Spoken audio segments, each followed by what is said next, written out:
This episode of Recording Studio Rockstars is brought to you by OWC, PreSonus, API Audio, Isotope, Sound Porter Mastering, JZ Microphones, and Spectra 1964. And you're hearing my voice right now on the JZ BB29 microphone through the Spectra 1964 STX100 mic pre, C610 comp limiter, and Isotope RX and Ozone. So get ready to rock. My father would walk into the recording studio. He'd listen. He'd go back into the control room, and he'd bring whatever he heard through those wires and into the room. And that's what made him so unique, because he played so many instruments and because he really did have just an incredible ear, and because he could count music without a meter and was that ridiculous human.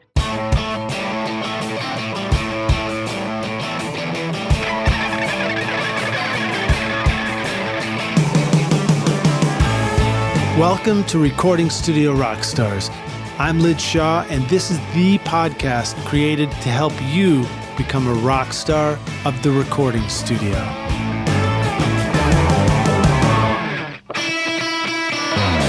I've got two words for you that will help you make your best record ever and not lose it: storage and backup. You want fast drives for composing and recording, and reliable drives for backup so you don't lose all your hard work when something goes wrong. That's why I chose OWC Mercury Extreme Pro 6G internal SSDs for my studio computer and Mercury Elite Pro external drives for archiving. Discover the best OWC drive options for your studio at macsales.com/rockstars. The Spectra 1964 STX100 mic pre provides unequaled headroom and linear output regardless of transient audio peaks, capturing critical details from your microphone. The 100 series amplifiers were used by Tom Dowd, Muscle Shoals, and the Record Plant on records by ZZ Top, Aerosmith, and John Lennon. Now you can get that same incredible sound in your studio at Spectra1964.com or call them at 801-797-0642. Studio One from PreSonus is the ideal DAW for your home studio, taking you from songwriting all the way through mixing and mastering with a full suite of virtual instruments, guitar amps, and plugins for creative inspiration. It's easy to use for the beginner, yet fully customizable for your high-speed workflow as you become an expert. Get started now with Studio One Artist and PreSonus Sphere for access to all software learning and creative collaboration at PreSonus, wherever sound takes you.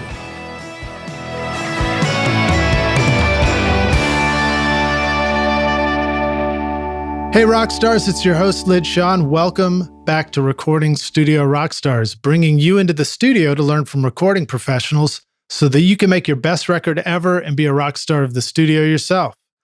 My guest today is Dana Dowd, whose father was the legendary Tom Dowd, an American recording engineer and producer for Atlantic Records, with a credit list of top artists in jazz, blues, doo-wop, soul, and rock records spanning 5 decades of recording from the 1950s through the 90s.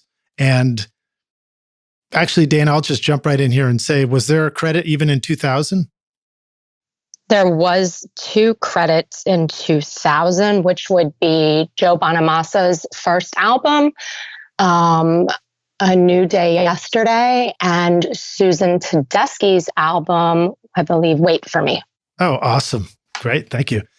So Tom was credited also with innovating the multitrack recording method and linear console faders from their original round Bakelite knobs.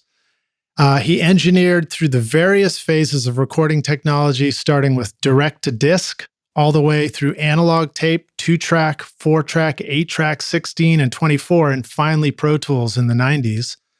His first hit in the 1950s was Eileen Barton's "If I Knew You Were Coming, I'd Have Baked a Cake." Great song. And he went on to record popular artists such as Ray Charles, the Drifters, the Coasters, the Spinners, Ruth Brown, and Bobby Darin. He recorded iconic jazz records by John Coltrane, Ornette Coleman, Thelonious Monk, Charlie Parker, Charles Mingus, and Herbie Mann, and continued through other genres of music, recording Eric Clapton, Lynyrd Skynyrd, Black Oak, Arkansas, Derek and the Dominoes, Rod Stewart, Wishbone Ash, New Model Army, Cream, Lulu, Chicago, the Allman Brothers Band, Joe Bonamassa, Robin Gibbs, Meatloaf, Cher, the Rascals, the Spinners, Willie Nelson, Diana Ross, the Four Seasons, Kenny Loggins, James Gang, Dusty Springfield, Eddie Harris, Booker T and the MGs, Otis Redding, and of course, the queen of soul herself, Aretha Franklin, Joe Castro, and then even a band, Primal Scream, in the 90s.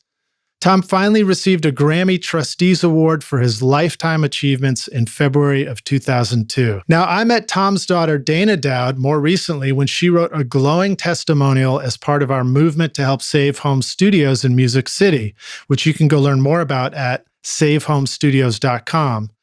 Dana is an outspoken supporter of the music industry and an expert on her father and his work, and a successful business person and entrepreneur in her own industry of brand marketing. So it's an honor to have Dana joining us on the podcast. And today we're here to learn more about her dad, Tom Dowd, and what it was like to grow up around such an incredible influencer in music and around so much incredible music. Please welcome Dana Dowd to Recording Studio Rockstars. Dana, are you ready to rock? I'm ready to rock. Thanks for having me. Yeah, thank you for being patient through that epically long introduction. You know, your dad just did so much music. How am I going to, thin out that list of credits to shorten it? It's fairly overwhelming. I think when he even thought about it and he looked back at his career sort of towards the end of his life, he sometimes was like, wow, did I do all that? And there would be times, there was one time my mother had a great story that she said, they were driving in the car together and he's like, oh, I really like that song. And my mom goes, Tom, you did that song. And he's like, oh, did I? That's awesome. At first she thought he was joking around, but then he turned up the radio and he was listening to it. And all of a sudden it was like, yeah, you did that song. And it was like, oh, okay, well, that's cool.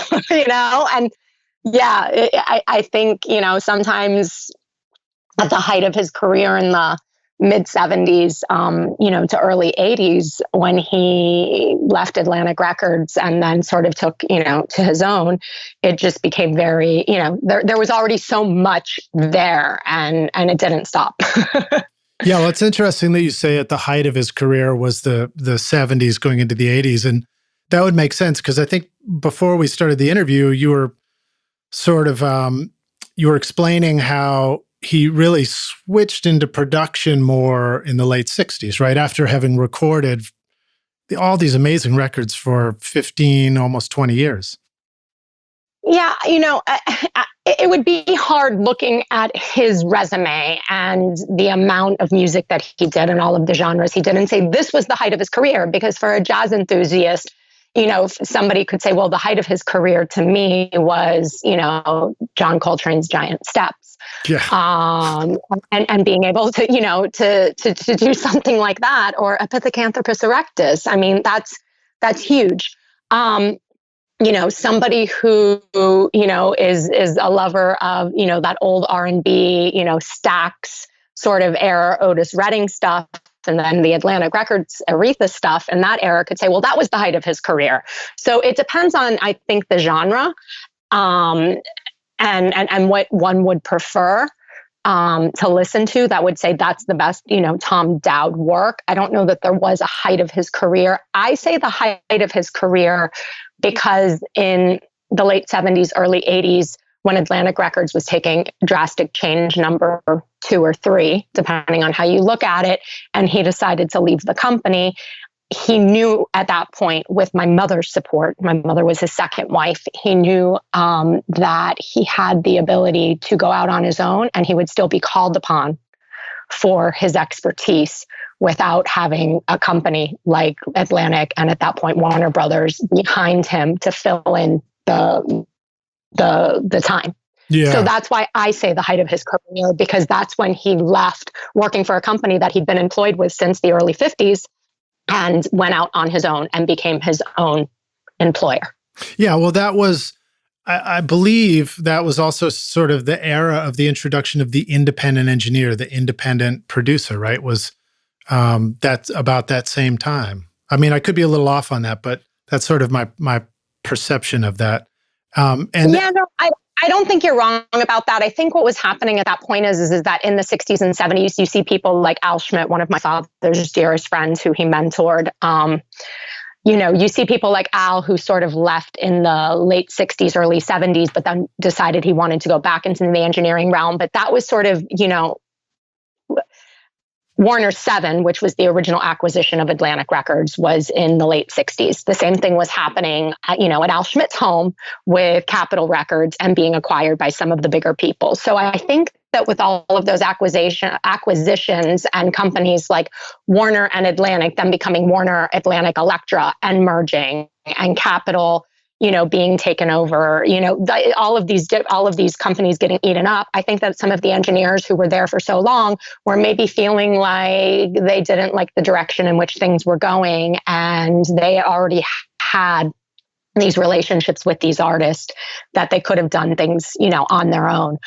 So I think that you're right. That sort of 70 to 80 was sort of that time when a lot of the things were being, the smaller labels were being acquired by some of the bigger guys. And then that was happening. So yes. Yeah, that's fascinating. Well, certainly as I came into the music industry in the early 90s, the idea of giant record label mergers was already a thing, but maybe you're describing the beginning of that time, Yeah, I mean the late 60s, the mid to late 60s was definitely the beginning of that. Yeah, time. Interesting. Well, so rock stars, I just want to let you know, I did put together what I feel like might be the most incredible YouTube playlist I've ever put together, which is for this episode. I put together a playlist of videos that you can go check out right now. If you're on your phone or if you're on the blog post, just scroll down and you'll see the playlist there. So as we talk about some of these artists, some of these records, you've got a reference for them. You can check them out. I stopped at 247 videos in the YouTube playlist. That's how many records. And that was me starting to skip over things and go like, oh, we already had one from so-and-so, so we'll just go to look for a new name in there. But just incredible stuff. And to hear you talk about it, Dana, too, and to share my experience of going through his discography and hearing these incredible, early vocal ensembles that he was working with, and then the shift into the jazz world, and just iconic records. Like I had the mic drop moment for me was when I crossed the credit for Max Roach Drums Unlimited. And I was like, oh, you're kidding me. Like that was one of my favorite records.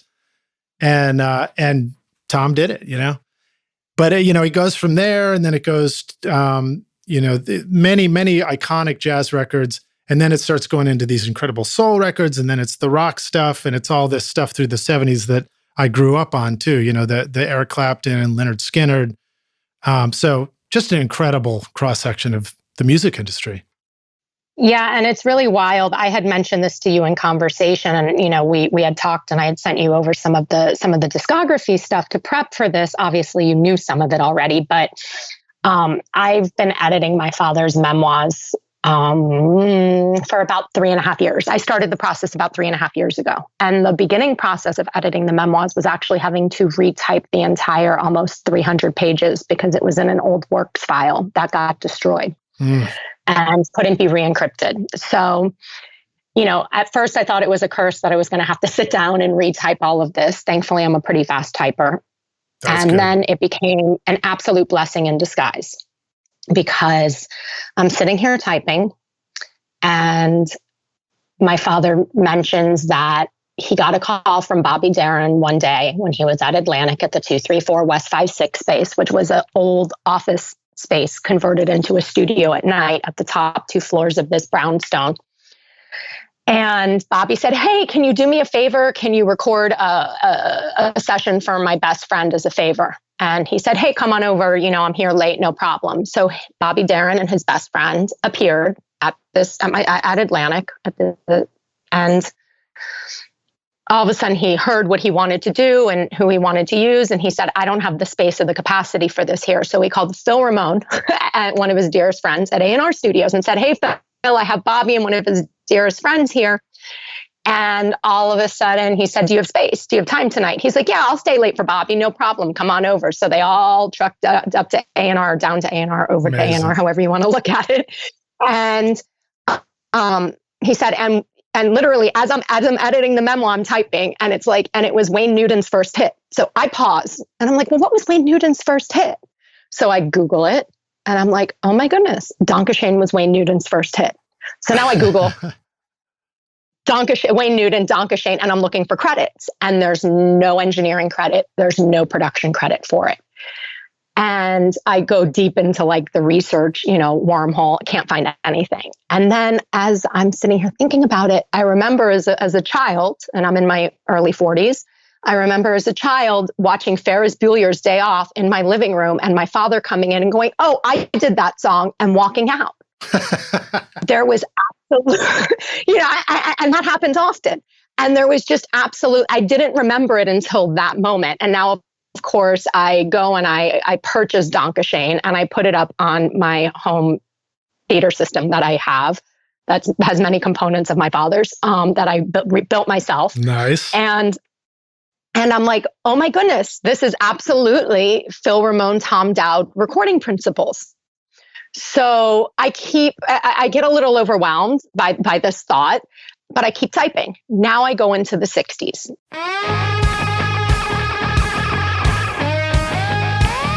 Do you want to know how I get a consistent sound quality mixing hundreds of episodes of Recording Studio Rockstars? Well, I've been cheating all along by using Isotope RX and Ozone on every single episode. Right now, you are hearing RX D-Click, D-Clip, DS, Deplosive, Voice Denoise, Ozone Multiband Compression, EQ, and limiting on my voice. If you want great consistent mixes too, go to isotope.com/rockstars and use the code ROCK10 to get an additional 10% off.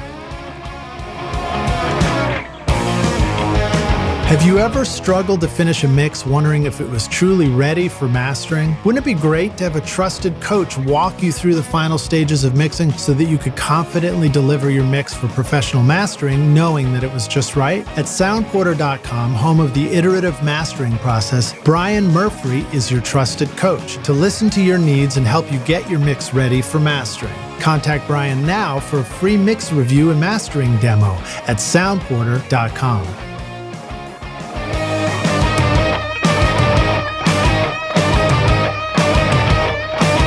What does that mean? This was their recording principles. What does that mean to you when you're saying? When I say recording principles, I mean I can hear something sometimes when my father did it. Mm-hmm. And Phil Ramone said in Tom Dowd in The Language of Music, the documentary about my father, my father didn't put a stamp on things, and you're lucky if your name is on the back of the album. And some producers put their stamp on things. Mm-hmm. At the same time, I can tell a lot of the time when he did something from the depth and dimension of the physical recording. So from the sound of the depth and dimension. And again, Phil said in the film, my father was a bass player. It was one of his first 6 instruments out of 12 that he played. So you could, I don't know, there's just something you can tell. You can tell from the sound of a recording, in my opinion, that it was Tom Dowd or it was somebody who Tom Dowd mentored a lot of the time, because you can tell that there's a certain amount of layering and depth and dimension. And there's a certain amount of, if there's vocals on it, that the vocals, that the drums and the guitar aren't sitting on top of the vocals, that there's a certain amount of spacing, that there's a certain amount of respect for the arrangement and the vocal, that they're not on top of each other, and that you can hear them fluidly without them interrupting each other. Good Lord, that's so cool, because you would be a self-admittedly not technical person about the studio, but the way you're describing it sounds like this is the stuff that counts. This is the stuff we all need to be paying attention to. And it's so clear to you. And I was thinking of a funny analogy about how any of us might know the sound of our father's footsteps in the house growing up or something, but the sound of your father's records. And that's just really cool. Yes, it's true. I definitely do. So with that being said, so now I'm into the 60s and I'm closing out the 60s and editing this memoir. And all of a sudden, next thing you know, I realized that my father doesn't talk about Dusty Springfield, Dusty and Memphis album, Son of a Preacher Man and all of that. And I go, my goodness, we have a problem. My father doesn't call out Donkashane, which, I knew as a child, but I didn't know until now. And he doesn't talk about Dusty Springfield, Dusty and Memphis. And I know for a fact that websites like Discogs and 45 Cat and AllMusic aren't 100% of his work because I had them all printed out at that point. I said, I need to merge all of these and I need to do a full discography. So once I stopped the first edit of the Memoirs, I actually took it upon myself to begin doing a complete discography, which I took to Discogs and 45 Cat and AllMusic, and I began an Excel spreadsheet that is listed by year, by artist, whether it was an album or a single, the song, and then the credit. And the credit being, engineer, producer, arranger, songwriter, etc. And then by label and original catalog number for said label. So as of right now, and I have about 100 that I need to add to this list, I'm up to 7,482. I'm sorry. Entries in the manual. And there are some repeats, and I'll explain to you why there's some repeats. A lot of people also don't realize in the days of 45s, it was one song on either side. There was an A side and a B side. It was singles, right? Mm-hmm. And sometimes single would be once companies like Atlantic Records were gaining international distribution, but it was still A and B sides. There were songs that were released in certain countries as a B-side that were never released in the United States. Right. So I actually have to also capture those singles because they're obscure songs. But my intention is to properly preserve the legacy with the discography. And it's not going to be 100% complete because engineers did not get proper credit. And the thing is, credit at all. As an engineer, it's hard to even remember what you did.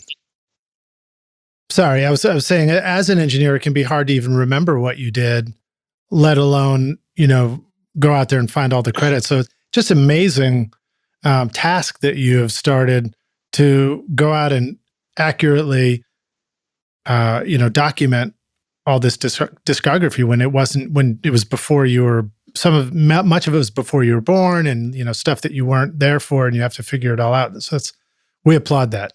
Thank you for doing that.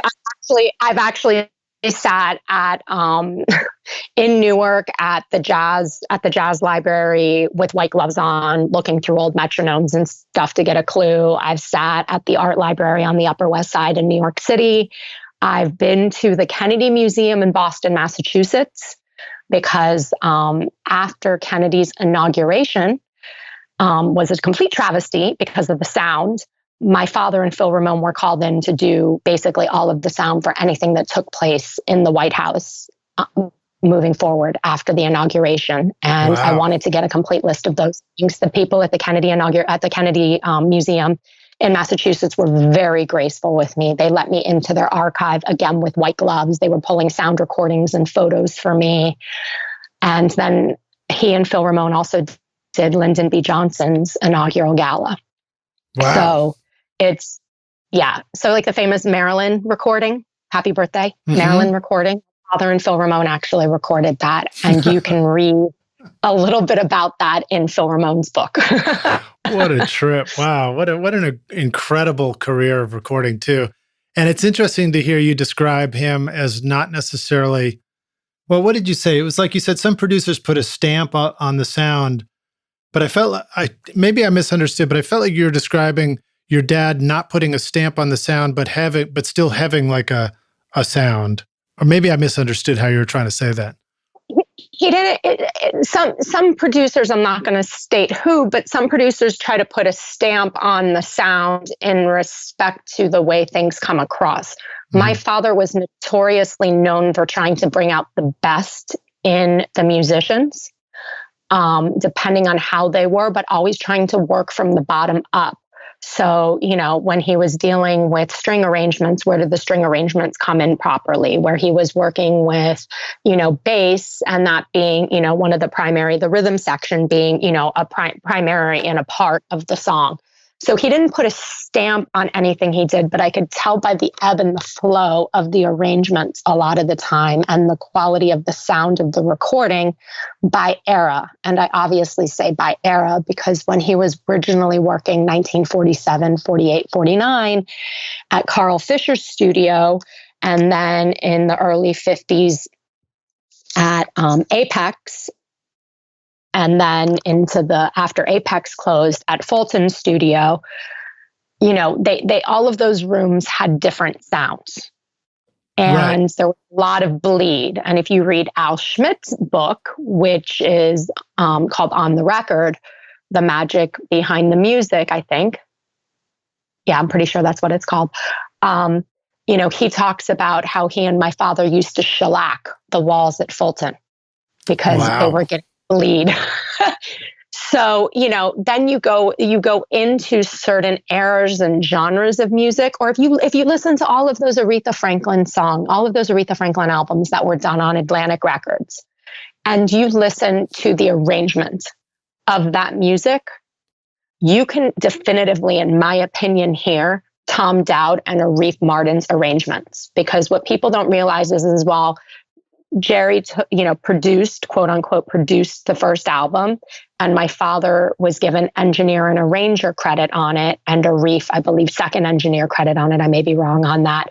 After that, my father, Aretha, and Jerry were all given production credit on each of those albums moving forward. But besides that, my father and Aretha would sit in the studio with Aretha and work out every arrangement with the artists and Aretha. My father would sit at the piano behind her. Aretha would be sitting there with the sheet music. There's a famous photo by Stephen Paley from those sessions that you could actually see maracas on the top of the piano and sheet music behind it. And my father and Aretha sitting there laughing with Aretha with a pen in his hand, and Aretha sitting at the piano, because they would literally sit there and work the sessions like that. And they would call things out, you would hear my father. There's also some video that you can find on it online if you type Aretha Franklin, Tom Dowd. I think it's from NBC or ABC or CBS, one of the three back in the day. I'm sorry I didn't provide that for you. I'll send you a link to it. Okay. But you could literally see him counting the music and being like, no, come in on the 2 and the 4. Don't come in on the 3 and the 6. And those are the things that playing so many instruments, and he would count music in his head. He wasn't using a meter. Right. Literally count the music in his head in the room. And he was also a big fan of recording live. Yeah, he talked about that on some of the videos I was watching. And as I remember, in The Language of Music, which Rockstars, if you can find that documentary, The Language of Music, please watch it. It's fantastic. I was disappointed to find that it's not in circulation at the moment. So hopefully maybe that will come back again. But I remember him talking about, it was, I think in the documentary, he was producing a more recent band down at Criterion. He was talking about how he likes to be out in the room and sit there with the band during the process, because that's how you pay attention to the music. Yeah, that was a local band in the 90s called The Goods that my father was working with in the studio. And he with, you said Pro Tools. My father was a fan of Pro Tools in respect to sort of like, he would call it bake and shake. You can bake and shake, and you can mix things around and then play with them, which he thought was great. But I can't say that he ever physically put his own hands on Pro Tools. If at that point he was letting whoever was engineering or second engineering the album in the 90s deal with the physical Pro Tools. He was still very much all about an automated board and capturing it onto tape, and then throwing things into Pro Tools for other necessities for the album. But he physically never put his hands on Pro Tools. And I know that for a fact because I was much younger. He was much older when I was born. But at 12 years old, I started realizing, my father's magic in the studio. Not just I got to hang out with a lot of really cool people as a child and go to a lot of concerts and be around a lot of famous people that I didn't necessarily see as famous, but he had an actual talent. And it was during the recording of the Allman Brothers Band first comeback album, Seven Turns, which was recorded at Criteria in Miami. And I sat in the studio for hours upon hours upon hours during that particular album and just watched him work. I would sit on the couch behind him and J. Mark, the engineer. What age were you at that point? 12. 12. Okay. Okay. But yes, I was 12. but that's when I realized, wow, my father, is a really cool guy and I get to hang out with all these really cool people, but maybe I should start paying attention. But he was a really in-depth, intense human being to begin with. So there was that, but just sort of sitting there watching him and also watching people like Gregory and Dickie and J-Mo and Butch and Warren and Alan Woody, Warren Haynes and Alan Woody, and watch these musicians that were making all of these beautiful things happen. And then if he said stop, they would literally stop and they would listen to him. That's and then pretty also wild. go back and they'd do it again. And that's when I was sort of like, I really probably should really start paying more attention to what he's doing, because this is cool. Like he has something going on. I was 12 though. So that's when I sort of started paying attention to that. I was also probably, I was there for a lot of famous recordings of a lot of famous albums, but I was probably like doing something else. I was, in the studio crawling on the floor, or for example, Eric Clapton's Money and Cigarettes down at Compass Point. There was a private beach and a pool. I was probably at the beach, at the pool. I was 4 or 5 years old. Right. So I wasn't necessarily paying attention. So at 12, I really started paying attention to that. Yeah, that's fascinating. And, it's a good question. It's like, why would a kid care about what a bunch of grownups are doing until that moment where you, like you described, where they sort of see the interaction between people and it becomes interesting. And, for you, it's like my daughter, she's 14 now and she's beginning to, like, I'm seeing that she's beginning to have some appreciation for the styles of music that I've done. And I don't really expect her to so much. I love the fact that the music she's growing up on, I don't even understand it. She loves it, because it's just, to me, it's just about the forward progression of music. And so for you, a lot of that stuff might have also seemed old fashioned or something like that. It's like grown up stuff. But it's really cool to hear you tell these stories.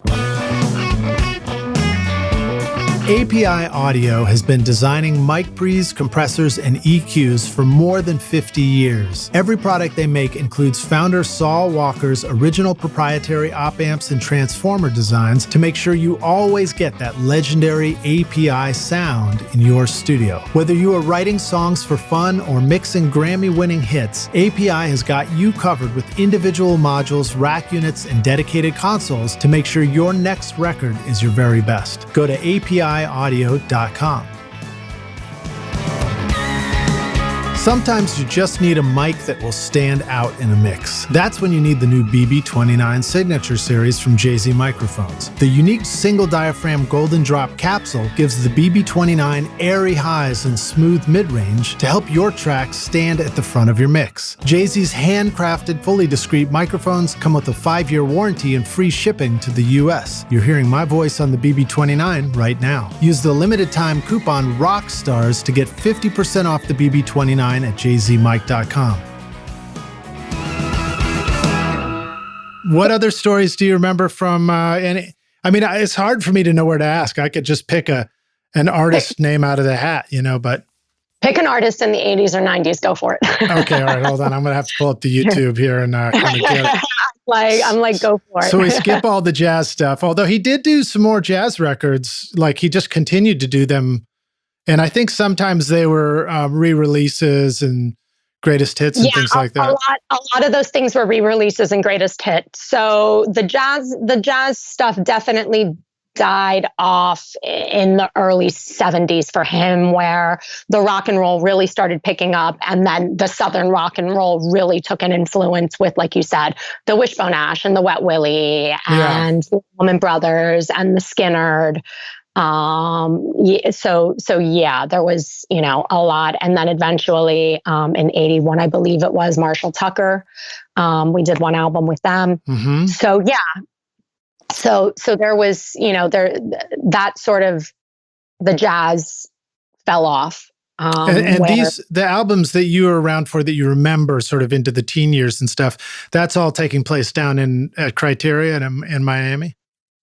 Not necessarily. A lot of it took place at Criteria in Miami, or I was known to go on the road with my father with the Allman Brothers Band on occasion. He actually did a whole line of albums out of Ardent in Memphis in the 90s, including Cool. Primal Scream, which you mentioned, Leonard Skinner, 91. Copperhead, which I believe you actually have a Copperhead song on that YouTube, which surprised me, but was sort of cool to see. Well, yeah, I was just going through the credits and then I saw that and quite honestly, I paused for a moment because I remember learning the term Copperhead related to some other things that are more recent in the news.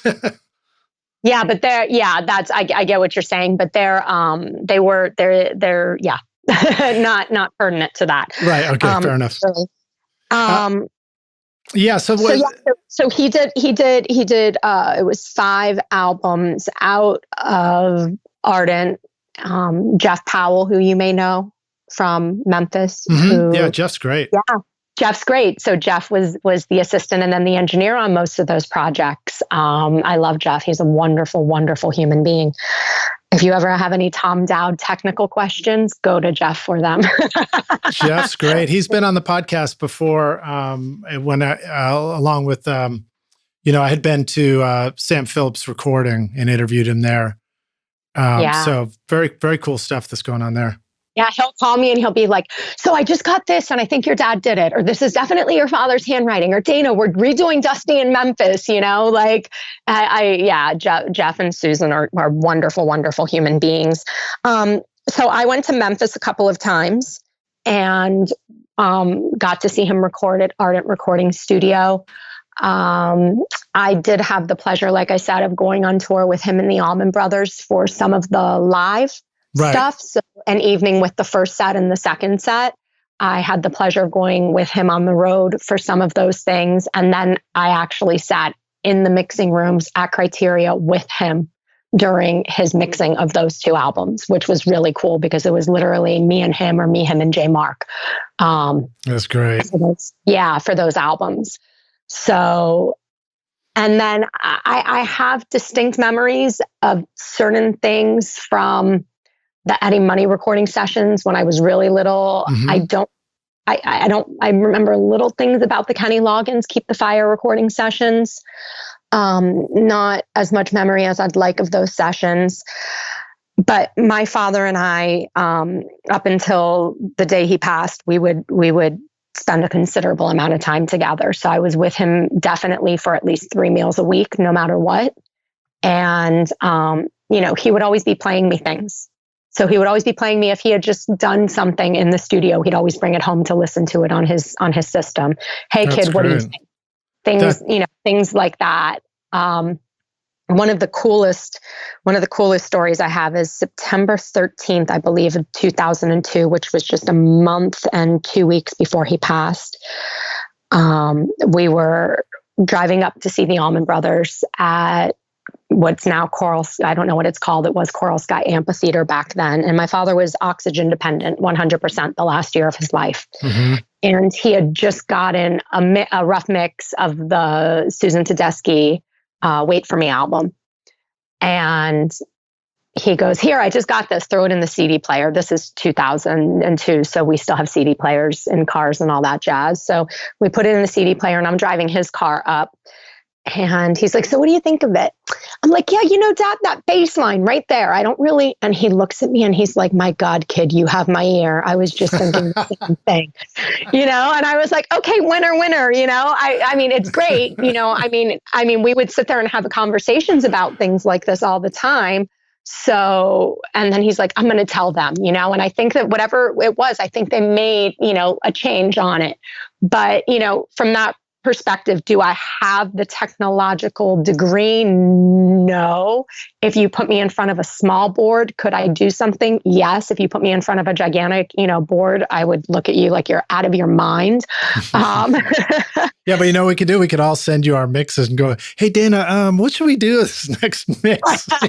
You'd be like, "Oh, hold on, I'm gonna rip it apart for you here." Don't you dare.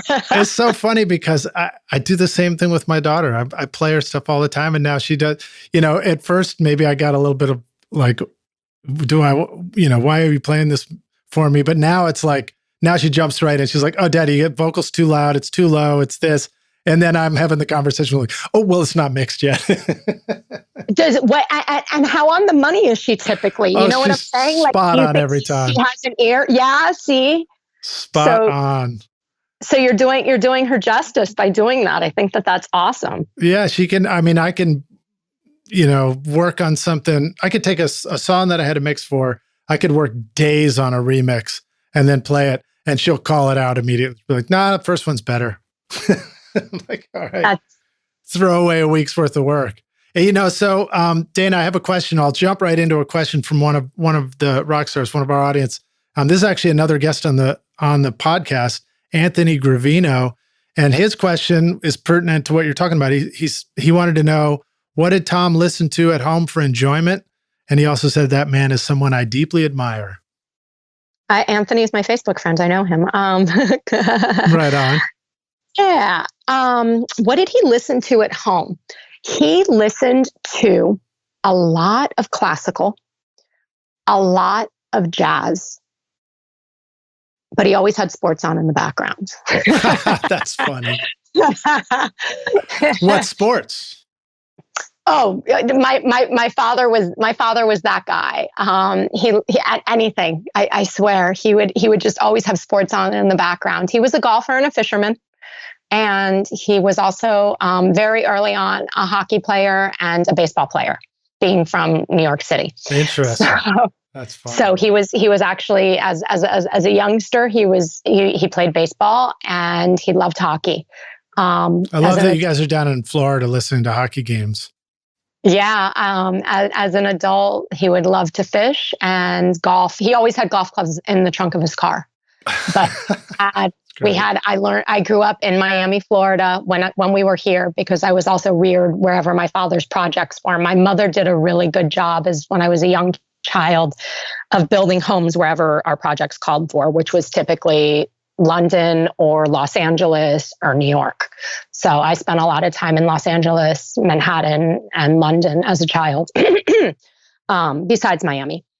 Okay. And when you say building homes, do you mean that you guys would spend enough time there that it was worth purchasing a home there, or that your mom was just great at sort of creating an environment that felt like home in whatever your temporary living was? That's a C, all of the above.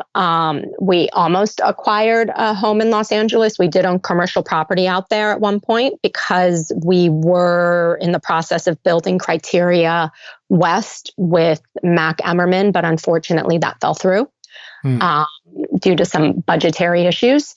So we did own commercial property in Los Angeles, and we were in the process of buying a house there, but we would rent homes there. So it's Joan Crawford's home in Brentwood, like the Mommy Dearest home. Wow. That's apparently one of the first places I ever crawled.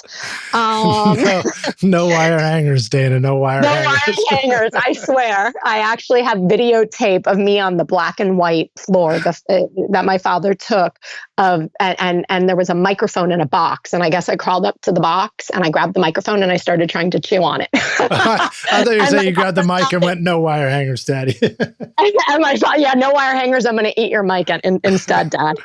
That's great. Okay, well, let me see here. Do you, just before we take a break here, give us any story, like, are there any like wild stories about, you're surrounded by like this, the emergence of Southern rock and all these rock bands and stuff. What, just share with us, you don't have to name drop if you don't want, but if you've got like kind of a crazy rock and roll story you feel like sharing as a teenager, stuff that you were like, what's all that about? Oh, I have a good one that won't throw anybody under the bus. Okay, good.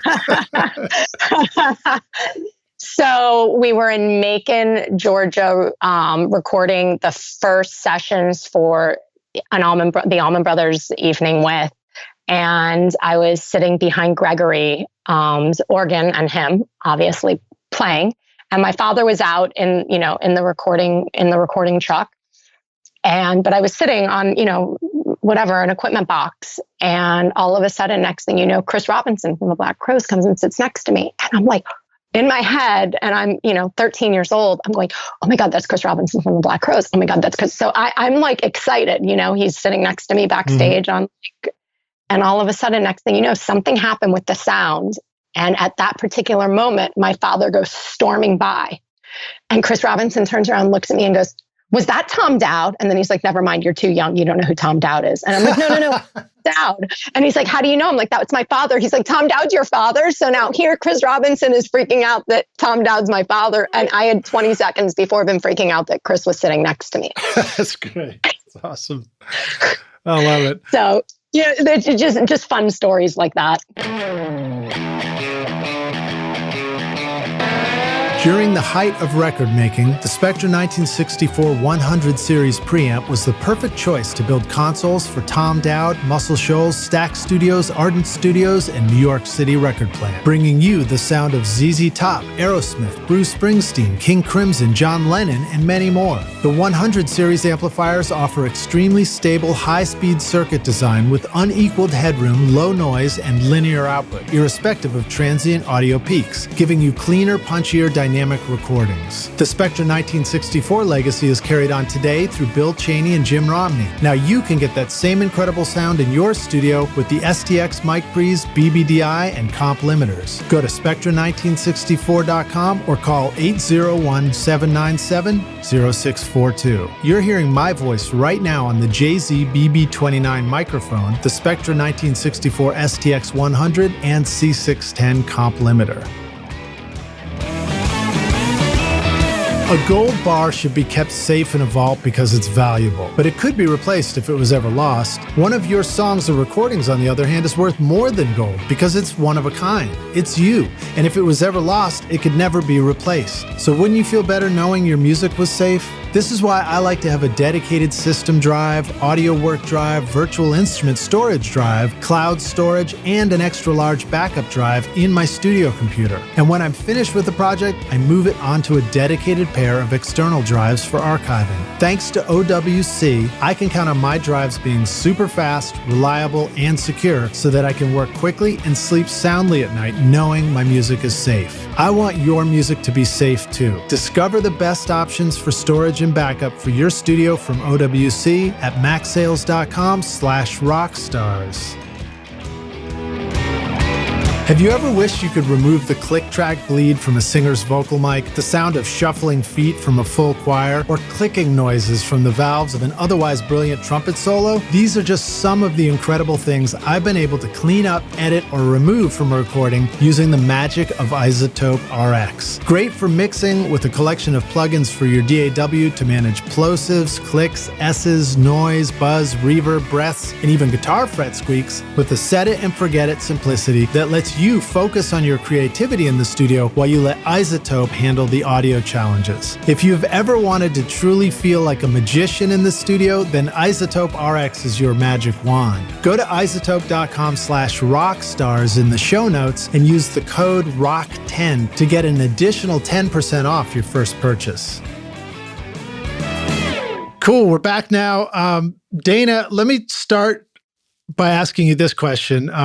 If you don't mind, give us a quick, recap on your dad's background. So, he had a pretty remarkable start to the recording world, and he started out in the world of physics, right? And he was part of the Manhattan Project or something. But I can't go. I turn it over to you. Yeah. So that is a very interesting story. So my father was able to choose when he went into high school, whether he went to Stuyvesant High School, which was the Math and Science High School of New York City, or Bronx Science, because it would have been the first year that Bronx Science was open. And because of where he lived in Manhattan, he had a choice. because of the buses, he chose to go to Stuyvesant. Upon going to Stuyvesant, he had already played a little bit of violin, which was at my grandmother's insistence his first instrument, but he didn't like it. So my grandfather was a piano player, amongst many other things, and my grandfather taught him the piano. So my father enters having excelled at math and science and instrumentation, because many people don't realize the correlation between math, music, and science, unfortunately, at the basic level. He was placed in this math and science high school, and he would have been the graduating class of 1942. So back in those days, I guess there was January and June graduations. So Pearl Harbor had happened in December of 1941. By the time the January graduating class came about, they were drafted into the war. My father had started high school early because he was the brain that he was, and had just turned 16 a month and a half prior to Pearl Harbor happening. So he couldn't be drafted into the war. Mm-hmm. He was, however, at that point already playing with the Columbia University marching and then concert bands. And he had taken up 4 instruments in his high school years at Stuyvesant that he hadn't played. So now he was up to 6 instruments. And all of a sudden, he thought he was going to be a radio engineer. That's truthfully what he thought he was going to be. He thought he was just going to be a technology radio geek person, and that he was going to attend either Columbia or CCNY. Columbia invited him to continue playing with them at a collegiate level and continue taking classes at CCNY. The minute he graduated high school, he was actually recruited as a 16-year-old civilian washing bottles and stuff at the Pupin Physics Laboratory, which is where the cyclotron for the Manhattan Project was held. Wow. When he turned 18 years old, within a month and a half of turning 18, he was sent for basic training down in the South in Louisiana, and his orders read to return right back to the Pupin Physics Laboratory, which then when he arrived back, some scientists had arrived from China, and he was in charge of running the cyclotron at night. So he's already learning how to be a night owl. It's good preface for the studio. Funny, right? Never thought about that. So and discs go round just like the cyclotron. It's all connected. Yes, true. And so what happens was that then nobody knew what they were working on, and it was actually a web of universities. Like, not everything happened at the Pupin Physics Laboratory. There was something like 15 or 18 universities around the country that were all working on different parts of the Manhattan Project. And he coincidentally had taken some neighbor friends of his whose husband was in the war overseas with his gas rations out to check on their summer lake house the day that we decided to attack Japan and Hiroshima. And he was on his way back and filling up the car on the way back to Manhattan when they said, "Ladies and gentlemen, we've just dropped, this bomb on Hiroshima." And literally the next orders were, "If you've been working at the Pupin Physics Laboratory, please report immediately." And both of the ladies, this mother and daughter, looked at my father, and my father just sort of sitting there like, "Whoa, I guess that's me." Wow. So he had to report directly back to the Pupin Physics Laboratory and was told that everything that he had done was top secret science. And I actually have the papers that read, if you talk about anything that you've done, you are committing espionage. Wow. That is literally how the papers read. It's really wild. And then he's like, "Well, where do I go from here?" But his time as an enlisted man, because he was considered an enlisted man, wasn't over. So they sent my father and a team of other engineers to the Marshall Islands. And my father actually has a map of all his stops, which included Oak Ridge, and then on to some stop in California before they had to then go to Hawaii to catch the USS Haven, to go to the Marshall Islands, where he was one of the head radiation testers for the atomic bomb underground and overground explosions for the Bikini Islands that we're all well aware of. Wow. What a story. Because he had been working with the Geiger counters at Columbia. And nobody else really had as much of a knowledge of those counters and the resets and how to work them. And they had some nuances to them. So that's why he became one of the head radiation testers. And he witnessed those tests. And then he would still have time when he came back to the United States, which means he could have been drafted or employed anywhere. And the Geiger Counter Company came to him while he was still in the Pacific and said, we can convince the US military to give you time served. You have to go back to the United States for your debriefing.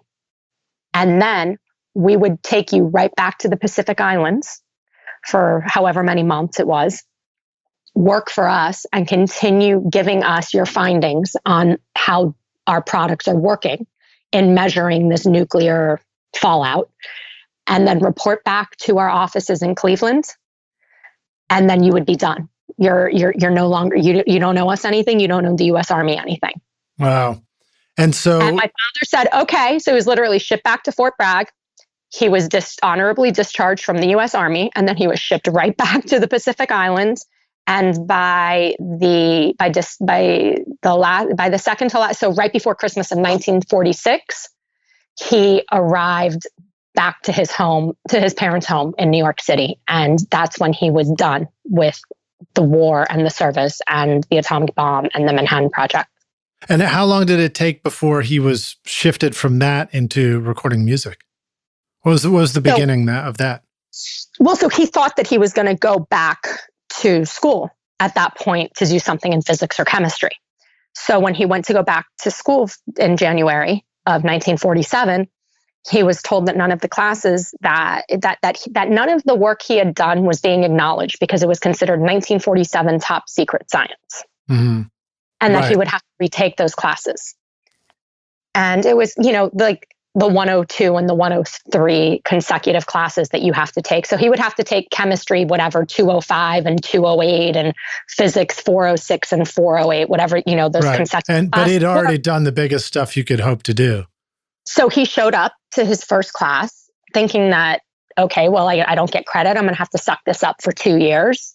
And the element table on the wall read periodic elements incorrectly because he knew that they'd just helped discover new periodic elements. Wow. But they couldn't actually discuss that. So basically, my father knew more than the teacher, very literally. Wow. And he went back to the head of the school and he's like, this is crazy. And they're like, we're sorry, there's nothing we can do. This is 1947 top secret science. So there was an ad in the New York Times Sunday edition that Carl Fisher's studio was looking for a second engineer. My father was like, hey, I'm going to apply for the job. And he went down and he applied for the job. And he got the job. That's wild. And that was it a Carl Fisher studio that he did the Eileen Barton track, or was that later on after working for a while? So I have to be honest with you. I don't know if that was at the Carl Fisher studio or if that was at the Apex studios, because Apex closed in the early 50s. I'm not sure where the correlation, like the transition from Carl Fisher to Apex happened with him. He doesn't really get into that much detail about it in the memoirs. So it was either at Carl Fisher or at Apex that both Eileen Barton, If I Knew You Were Coming Out of Bake to Cake, and then Atlantic Records' first hit, Styx McGee, Drinking Wine, Spody Odie, took place, and both in 1949. Wow. Well, so thank you for sharing all that background. That answers one of our questions from Rob Chandler. He was asking about his work with the Manhattan Project.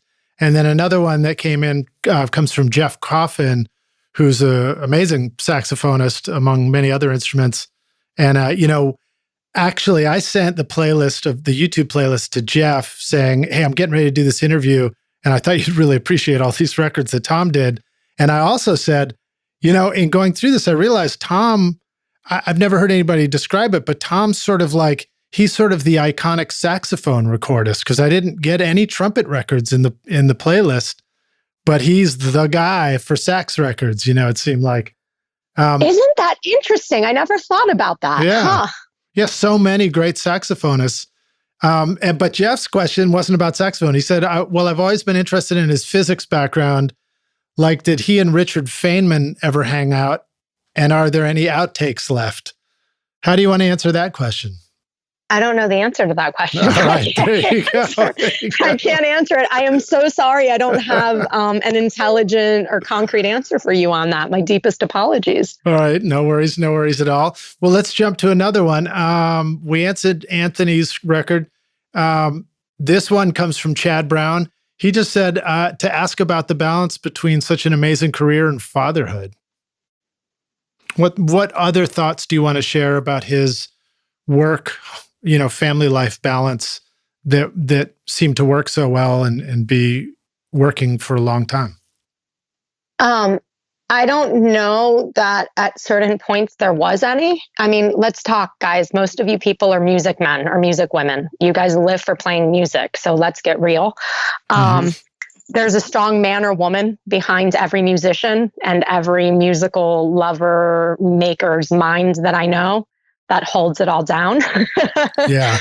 And I would have to say that, like I said, that was really my mother. My mother really held it together. If you ever seen the Arif Mardin film, there's one point that Latif, his wife, says, "Waiting for Arif." We would always say, "Waiting for Arif." And my mother had a similar story that one night she had cooked my father's favorite dish for whatever reason. And he didn't come home. And he's like, "I'll be home in an hour. And I'll be home in an hour. And I'll be home in an hour." And very literally, my mother left it warm on the stove and went to sleep. And my father didn't arrive until 6 a.m. I would say that, she would have to tell him, "You need a timeout." She bought him a fishing boat, which was very cute. She saved her money to buy him a boat, like her allowance to buy him a boat. And we had the boat out back in by where our condos were in Miami at one point. And I think, as a baby, I don't know that, he was like really hands-on.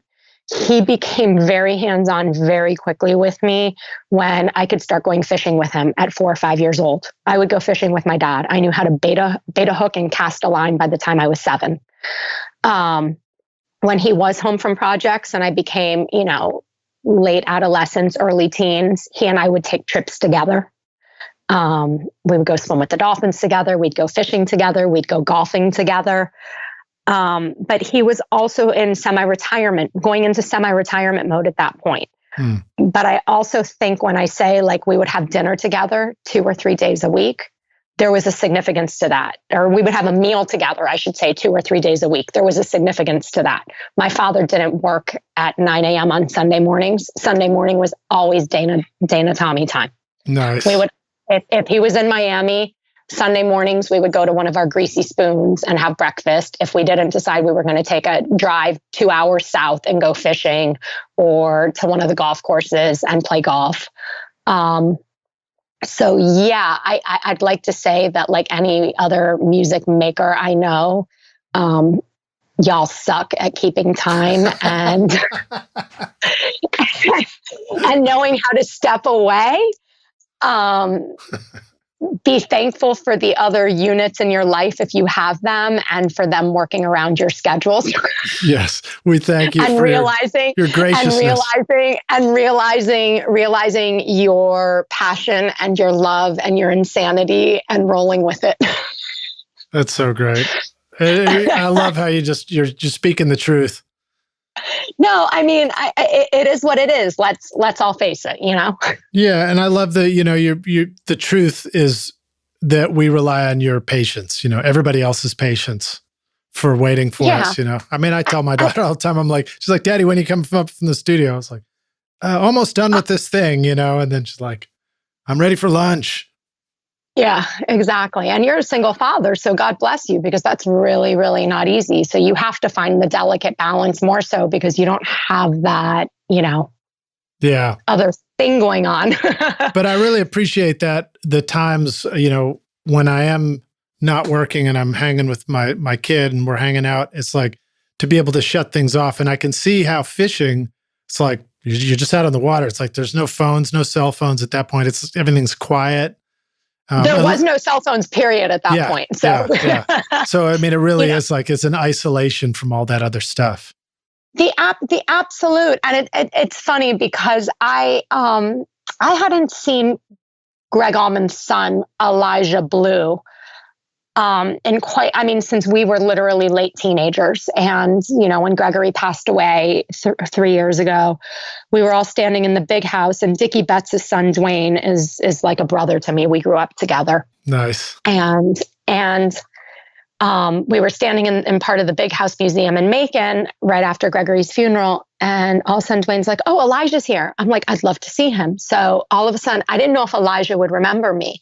And Elijah walked into this room in the big house and looks at me and goes, "Dana."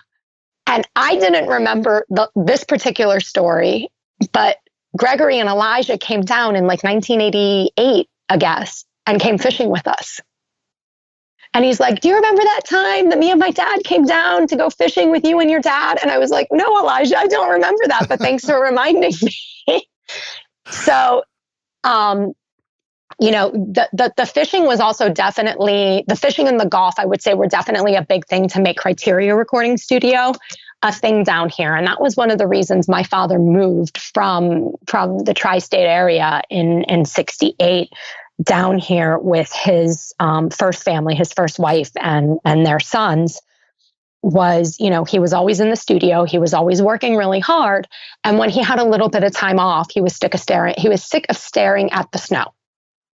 Right. His parents, who had just passed away within a year and a half of him before he moved down here, and I think that gave him the opportunity not to have to move elderly people.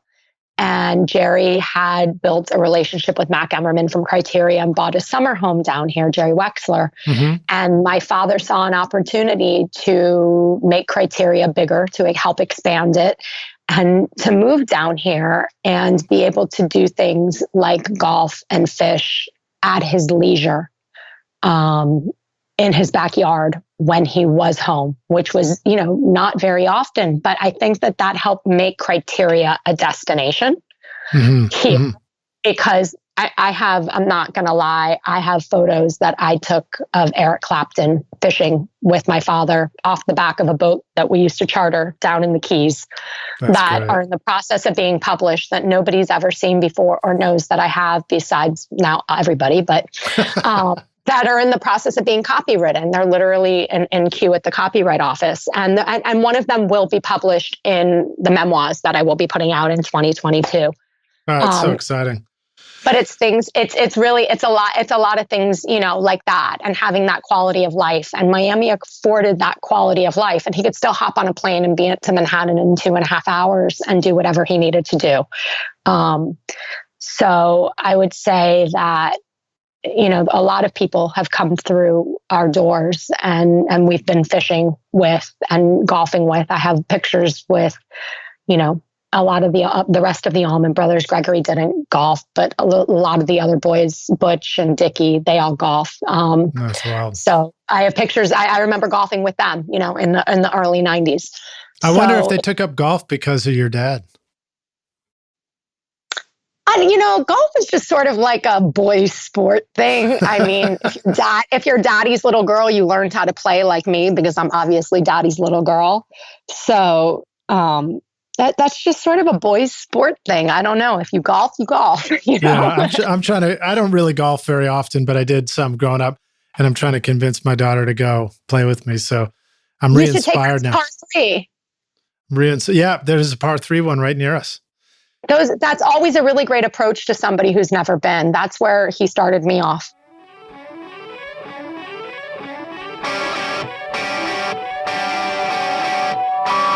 PreSonus has everything you need for your music or podcast production. Studio One is a great choice for your DAW, whether you are writing songs, creating EDM and pop music, recording bands, mixing, mastering, composing for film, or recording voice and producing a podcast of your own. A flexible sketchpad, chord charts, key recognition, effects pedals, amp simulators, virtual instruments including a killer drum machine, built-in vocal tuning with Melodyne, and 37 fantastic sounding plugins for mixing will allow you you to create whatever inspires you. PreSonus provides you everything you need for your studio, from microphone to digital interface to headphones and speakers, so that you can easily set up your home studio for professional production. Get started now with the low-cost Studio One Artist and join PreSonus Sphere for access to all their software, a complete learning library, and creative collaboration in the community at PreSonus, wherever sound takes you.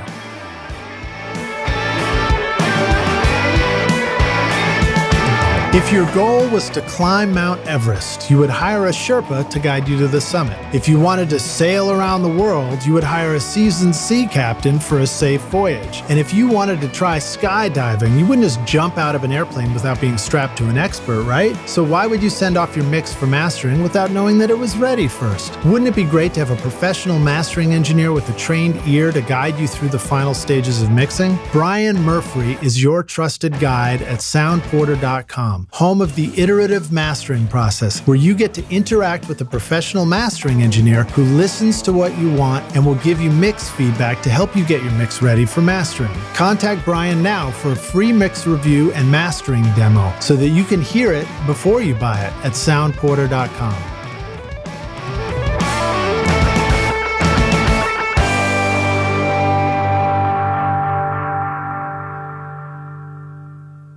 Now that you mentioned, you're talking about Miami and criteria, let's segue a little bit. I'm interviewing and I'm standing in front of my console, which was a custom-built MCI that was in Criteria Studio C all through the 1970s.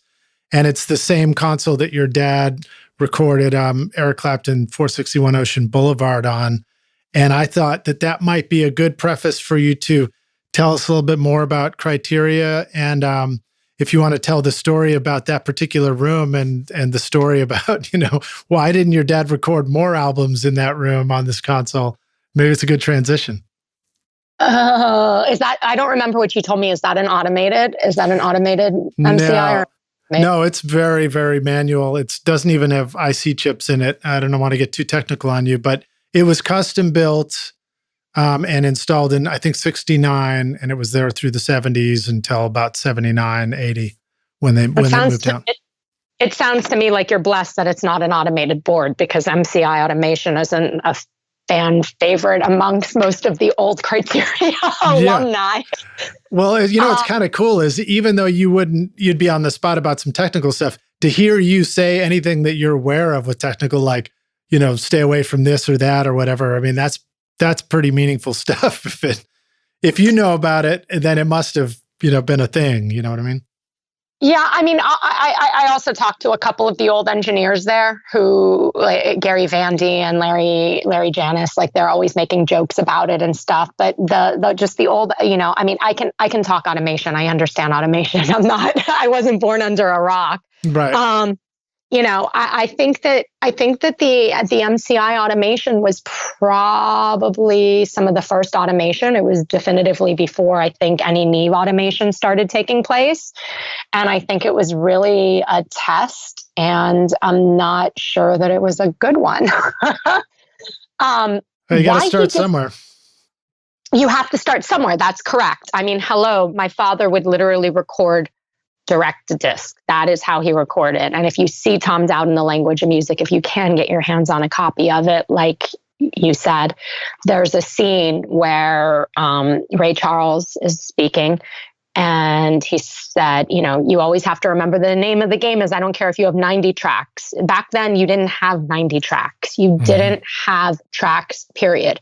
You recorded direct to disc. And one of the huge things about my father, and in the very beginning, besides understanding the room and the nuances of the room and being a musician, and was that he taught a lot of people not to just come in on one mic, because one mic is how most of those albums from the very beginning on direct to disc used to get recorded. Mm-hmm. And my father would double and triple mic things so that the horns were on, a mic, and then the vocalist was on another mic, and that the rhythm section was on another mic. And if you read Al Schmidt's book, you can learn more about that. He talks a bit about that. But, then you go into, like you said at the intro, to the 2-track recording. That started to, that was a whole nother art form. Then you go into 4-track recording. Atlantic Records at 234 West 56, the top two floors, which was the office during the day and the recording studio at night or for sessions as need be. It was an old brownstone. It's basically the building next to Patsy's on 56th Street between 7th and 8th. Wow. Coincidentally, just south of now Universal Music Group's office and recording studios there, 2 blocks south. So point of the story is that when they finally got their own lathe, because you were cutting direct to disc and you needed a lathe, when Atlantic finally got their own lathe, Sully actually had to come in and install the lathe because the ground of the floor of the top floor of the brownstone where the lathe was going was uneven.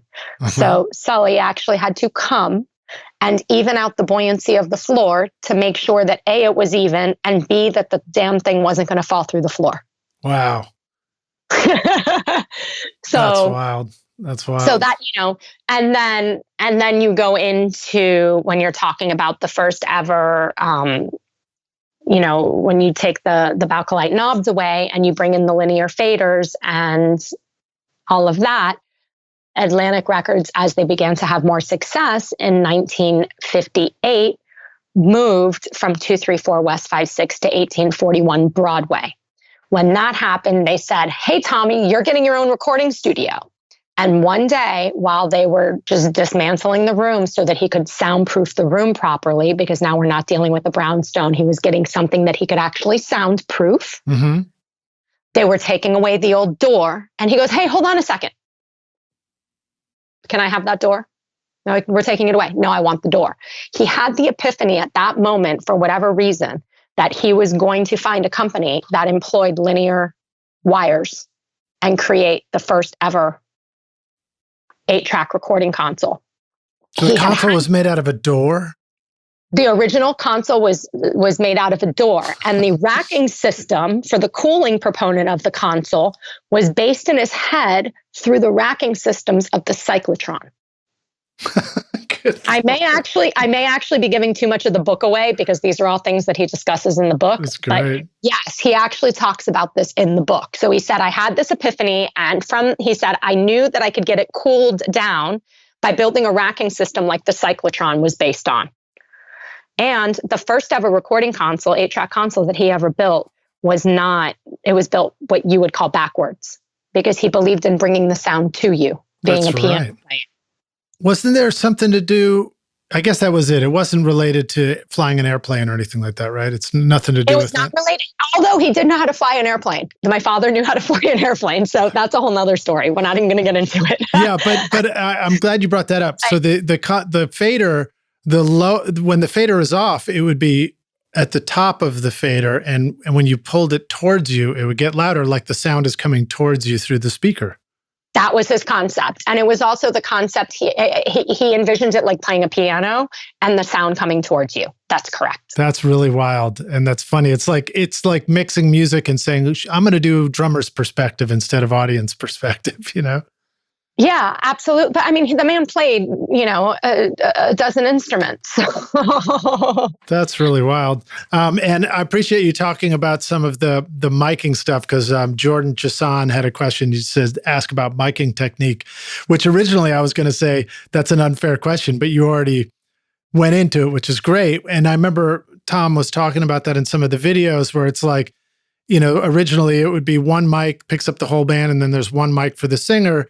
And he started putting a mic on different instruments and getting this whole new sound. And then people would be like, man, how'd you get that sound? Because it's new techniques. It was properly capturing the sound. So you have to, as a recording engineer, but recording principle basics, right? You have to understand that if your room isn't properly isolated, or sound, properly sound, you're going to have crap sound. If you're not properly insulated and you have stuff bouncing off of walls and doors and floors, you're going to have bad sound. Like all of us with home studios. Exactly. And that's unless you know how to manipulate the sound. So Les Paul, who this is very important to talk about Les and all of this anyway. Great. Les Paul's son, Gene, and I had this conversation about 3 years ago because Gene is doing a beautiful job. Happy birthday, Les. His birthday would have been yesterday. That's great. Gene Gene and I talked about it because, first of all, Gene was employed by my father. I don't know if anybody knows that. So my father and Les were friends. My father realized that 8-track recording was happening when he heard Les and Mary Ford. Mm-hmm. He heard a Les and Mary song, 45. And he knew that it was only Les and Mary. And he was like, what are those boogers doing? How are they getting all of those instruments on there? I know for a fact it's only the two of them playing. So he called Les and he said, hey, what's going on? And he told him. So that's when my father called Ampex and said, hey, you have this 8-track thing now. So Les had the first one or the second one, because there's a rumor that the US government employed the first or the second one. They had the first or the second one, and It was top secret at the time. So my father is either Les or the US government had the first ever 8-track machine. And my father got the third one for Atlantic Records. And Amit was so scared. Amit was like, absolutely not. You're still running the tape. You're still running the 4-track. We're not doing that. So he made him run a 2 and a 4-track tape and bounce him back and forth while he also ran the 8, because he didn't trust the 8-track machine. Right. So, but that is how my father found out that there was an 8-track to then build this racking system and this console out of this door at 1841. Yes. With that being said, cool. It goes back to sound and miking. And Gene and I had part of this as the conversation is that some of those things that Les used to engineer and produce for some of those great cats back in the day, he would make him go into the hallway to get the reverb sound he wanted on the hollow body, because the old hollow bodies back then didn't have the pickups that they did back then, or they still were shoddy and strings break and all of these things. And to do certain albums, he'd make him go in the hallway. Because the instrument sounded right in the hallway. Because the instrument sounded right in the hallway for whatever they were trying to do, because there wasn't compression and isolation and all of these things. Correct. Wow. Gene was like, make him go into the hallway. He'd make him do this. He'd make him do that. Now, do you remember your dad ever talking about, I feel like he told stories about, with the old Bakelite knobs, about bringing them up and down while a singer was singing, and that's how you leveled out the vocal level and things like that. He was constantly moving the faders during the recording process.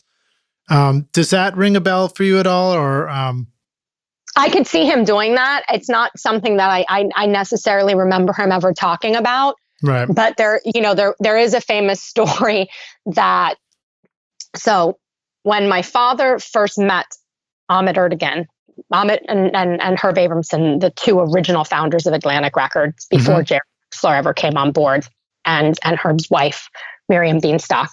Herb had worked at National, and my father and he knew each other from Carl Fisher Studios and from Apex Studios. And they had this German professor that was sort of the revered man who was everybody went to go record with. But the German professor would never pass the red line. Oh no, turn the volume down. Your bass is too loud. That was his whole concept. So my father Amit walked in the first day, and the German professor wasn't available. He had an absolute temper tantrum that my father didn't know about with the studio owner. My father said, give him a chance. Herb said, listen, I've actually done some sessions with this kid. He's pretty good. He's like 15 years old. He's like 20 years old. Give him a chance. And all of a sudden, Amit was like, turn up the bass. My father turned up the bass. It's something the German professor would never do. Then all of a sudden, my father sort of mixing with the knobs and turning things around while the recording session's happening. So what you were saying does not surprise me at all. Yeah. What a great story too. That is really how he won Amit's heart over, because he wasn't scared of going past the red line of the equalization. He wanted the sound to sound correct. And so, yes, and that wouldn't surprise me at all. That's great. And your dad was a bass player. He was like, yeah, I want more bass. Yeah, exactly. He's like, yeah, turn up the bass. Turn up the bass. Turn up the bass. Oh, that's funny. All right. Well, let's see. So now that we're talking about that time frame, well, so here's a really dummy aha moment for me. I think I just realized, I think it just occurred to me that Atlantic Records was called Atlantic Records because was it on Atlantic Avenue in New York? No. The original. Just because Atlantic Ocean, I suppose. I don't know why to be honest with you. I'm assuming it's because Ahmet Erdogan was Turkish and was raised before his father was an ambassador to Turkey, to countries. So Turkey, Switzerland, France, and then eventually the United States. And that's how Ahmet and Nesri Erdogan ended up in Washington, D.C. Wow. And then New York. So, her obviously of Jewish, I believe Russian descent. So everybody would have to make the trip over the Atlantic. So I'm assuming back in those days, these are all guys that were, born in the 19 teens and 1920s. So, either they made the voyage or their parents made the voyage. So I'm assuming maybe that's what Atlantic had to do. They were on the East Coast. That would be my assumption. I love it. No. So Atlantic Records' first office was in the Jefferson Hotel, and it was literally just an office. And then 234 West 56, then 1841 Broadway, and then 75 Rock. And there's been 2 more offices since. Okay, cool. And then now that we're talking about timeframes too, am I correct in remembering that your dad was born in 1925? That's correct. Okay, cool. Just that's a while ago. It's almost 100 years. If he'd be alive, it would be his 95th birthday in October. Wow, so cool to get all these stories. And I mean, you've really talked about it already, but just his experience of seeing the kind of entire spectrum of the recording industry. I mean, a lot of things have happened since 2002 as well, but still, it's like, we had made it all the way to computer multitrack by that point, which is still how we're making records today,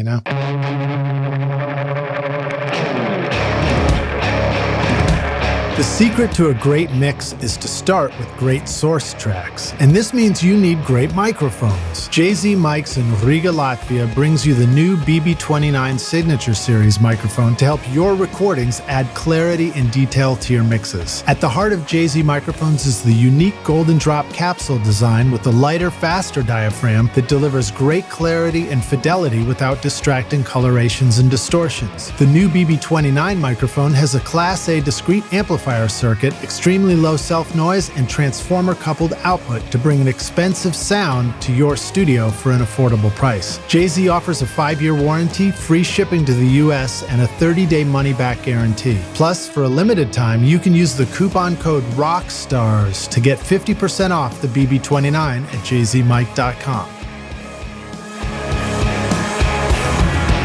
The legendary API sound can be described as punchy and bold with a distinct in-your-face presence. For more than 50 years, API Audio has been advancing their design of consoles, mic preamps, compressors, and EQs. But what API founder Saul Walker got perfect in the very beginning were the proprietary op-amp and transformer designs. And today, API still offers the very best for your studio with dedicated rack units for mic pre, EQ, and compression, and consoles from small to large with the Box 1608, 2448, or full-size Legacy Access, and they even introduced the original 500 series lunchbox to studios everywhere. But most importantly of all, no matter which gear you choose from API, you can count on the original op-amps and transformer designs to make sure you always get that legendary API sound. Because the next record you make could be your best record ever. Visit apiaudio.com.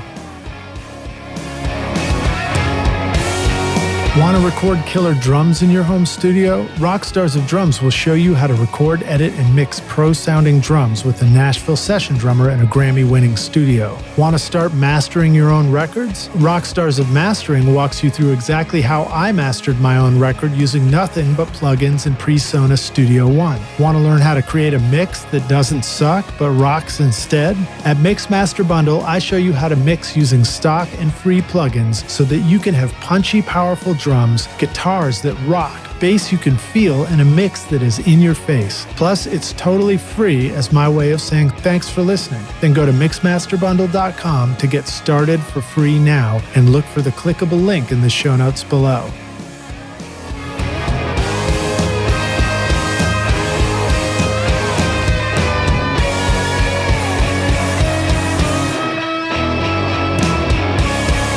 Well, so here's another one. Since we're in that time frame, Brian Tyso asked, ask about Mingus. So I know you weren't even born yet, but do you have any things you want to say about that jazz era, or, things that you appreciated about it, or any of your favorite records from that time? Or did you or maybe you couldn't stand all the jazz and you were like, bring on the Southern rock? I don't know.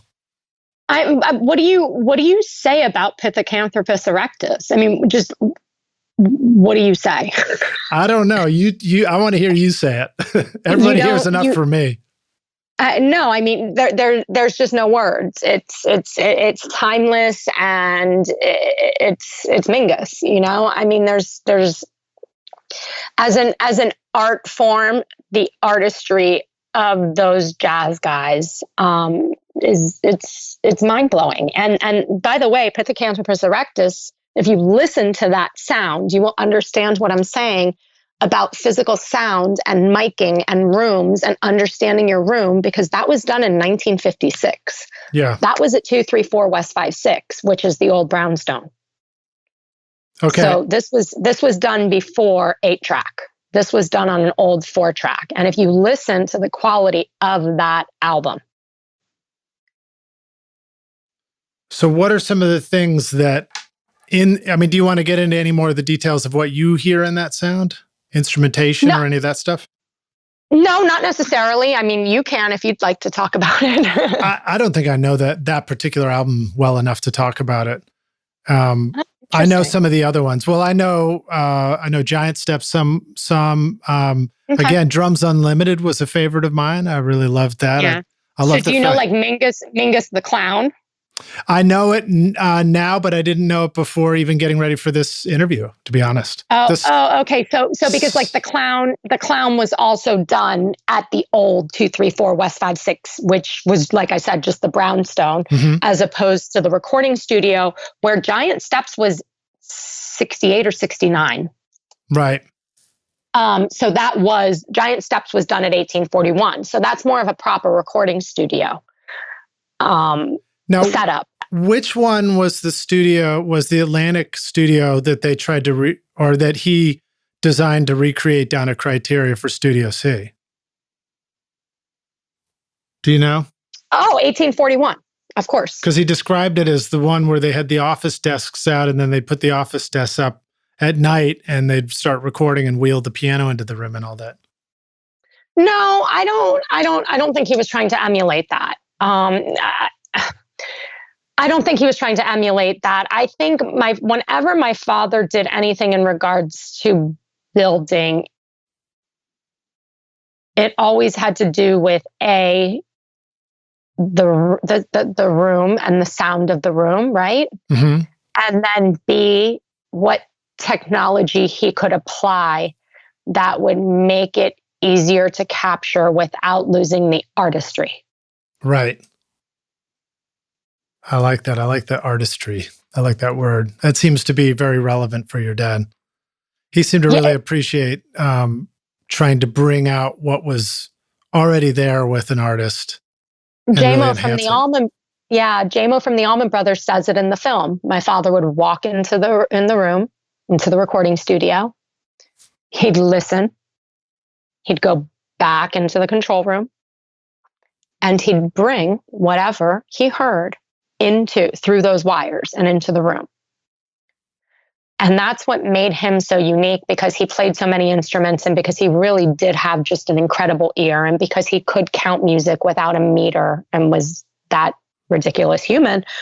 Then being able to say, no, you're off, you're out of tune. And a lot of people, as we said, at the height of his career, a lot of people, I think, so there was oh my God, we're working with Tom Dowd, we're so intimidated. Right. There's no intimidation there. He wasn't an ego-filled human, and he wasn't an intimidating human. He was just a really smart human, and he would really just try to bring out the best in the artist. And that's also what Dwayne Allman's or Gladriel Allman's mother said to me once was, God, Dwayne just really loved your dad. Besides the fact that he was just so incredibly smart and he really knew the music, he really just tried to bring out the best in Dwayne and really pull it out through him. And I also think that Dickie, said in the film, and Warren Haynes has said it to me since, there was just something. Your father would throw out an idea, but it was such a grand idea that when, as a musician, you analytically break it down, it becomes a bunch of little ideas. And all of those little ideas add back up to the big thing to make the composition better. But your father would just know how to say that one proper thing that would then make the musician break it down and make it think that it was their idea, even though it was his, so that they feel like their artistry wasn't being squashed. And then all of a sudden, next thing you know, the bigger idea came back out. And it was his all along. And he would never say, yeah, like that. I told you so. He would never say that. So he would let them think it was their idea, but he had planted the seed in such a way that they thought it was theirs, until all of a sudden, when they circled back around and they created it, all of a sudden it's like, oh shit, he just made us do that, didn't he? That's so cool. That is so cool. I love that. I love the way you broke that down. He also worked with certain artists for a really long time. So, for example, some of us might experience working with an artist and they come and we do something cool and then they go off and do other things and maybe you don't see them again. But it seemed like your dad kept working with certain artists for decades, like Eric Clapton, Allman Brothers, many others. And I wondered if you wanted to keep going on that idea of like, what about your dad allowed him to continue working with an artist over decades as opposed to always shifting different directions? Yeah, well, I mean, Ray would be one of them, and he and Ray Charles remained dear friends until, the end. Ray just took a musically sort of a different turn in latter years. Mm-hmm. But he and Ray were great friends, and they worked together for a couple of decades. There's obviously the Aretha portion of it, and where my father felt he could applicably work with her, in the 60s and the 70s.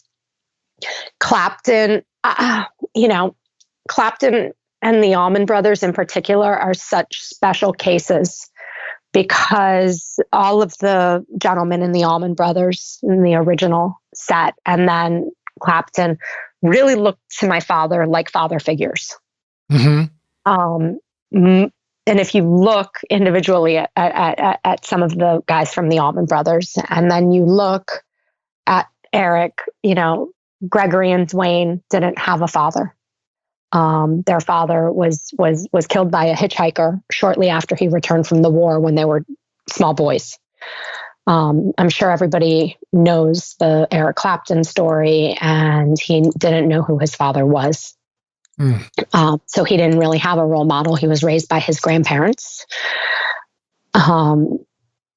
So with that being said, when my father started with each of those, respectively, Disraeli, Greers, and Cream in 1967, and then the Allman Brothers and their first encounter in 1969 or 1970, those boys are all around the same age, and they were at the ripe age that they weren't exactly doing such great things in their personal lives. They weren't making some of the wisest decisions. It was a sign of the times and the era and the music and the influence and the culture and the subculture of the music and everything else. With those two particular relationships, like you said, which were, 60s, 70s, 80s, 90s relationships, it was a mentorship. It was a fathership. It was a respect. It was a passion. It was a love. Clapton says in the film, again, I revert back to that, but he really did know music, and later it was his door. When he first met my father, when they showed up for Disraeli Gears, they showed up with double stacks of Marshalls and 3 guys. And my father was like, what just happened? And Amit's like, we have 2 days to record them. Their visa's about to expire. Get it done. My father was like, okay, go team.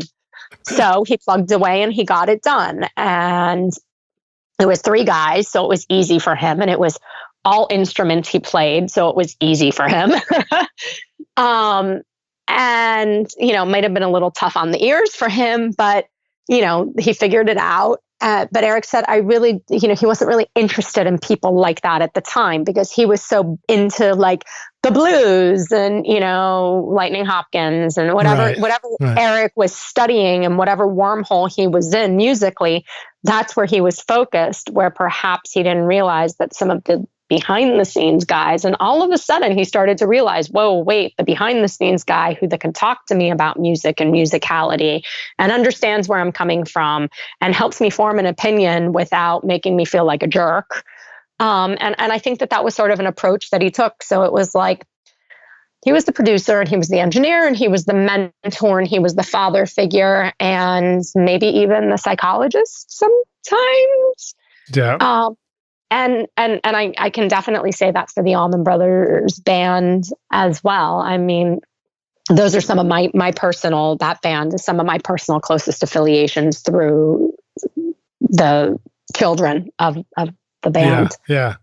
They're some of my dearest friends. And, and me being able to watch, I was there for a lot of the Clapton sessions, but, Money and Cigarettes, I was there for August.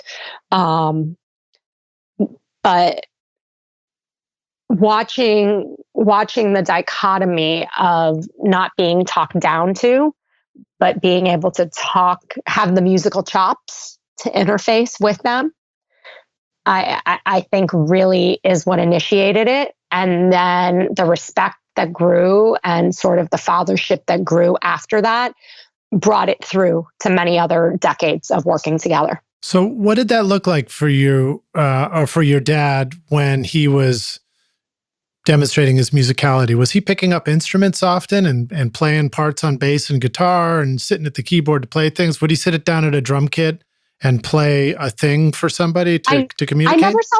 I never saw my father sit at a drum set in his life.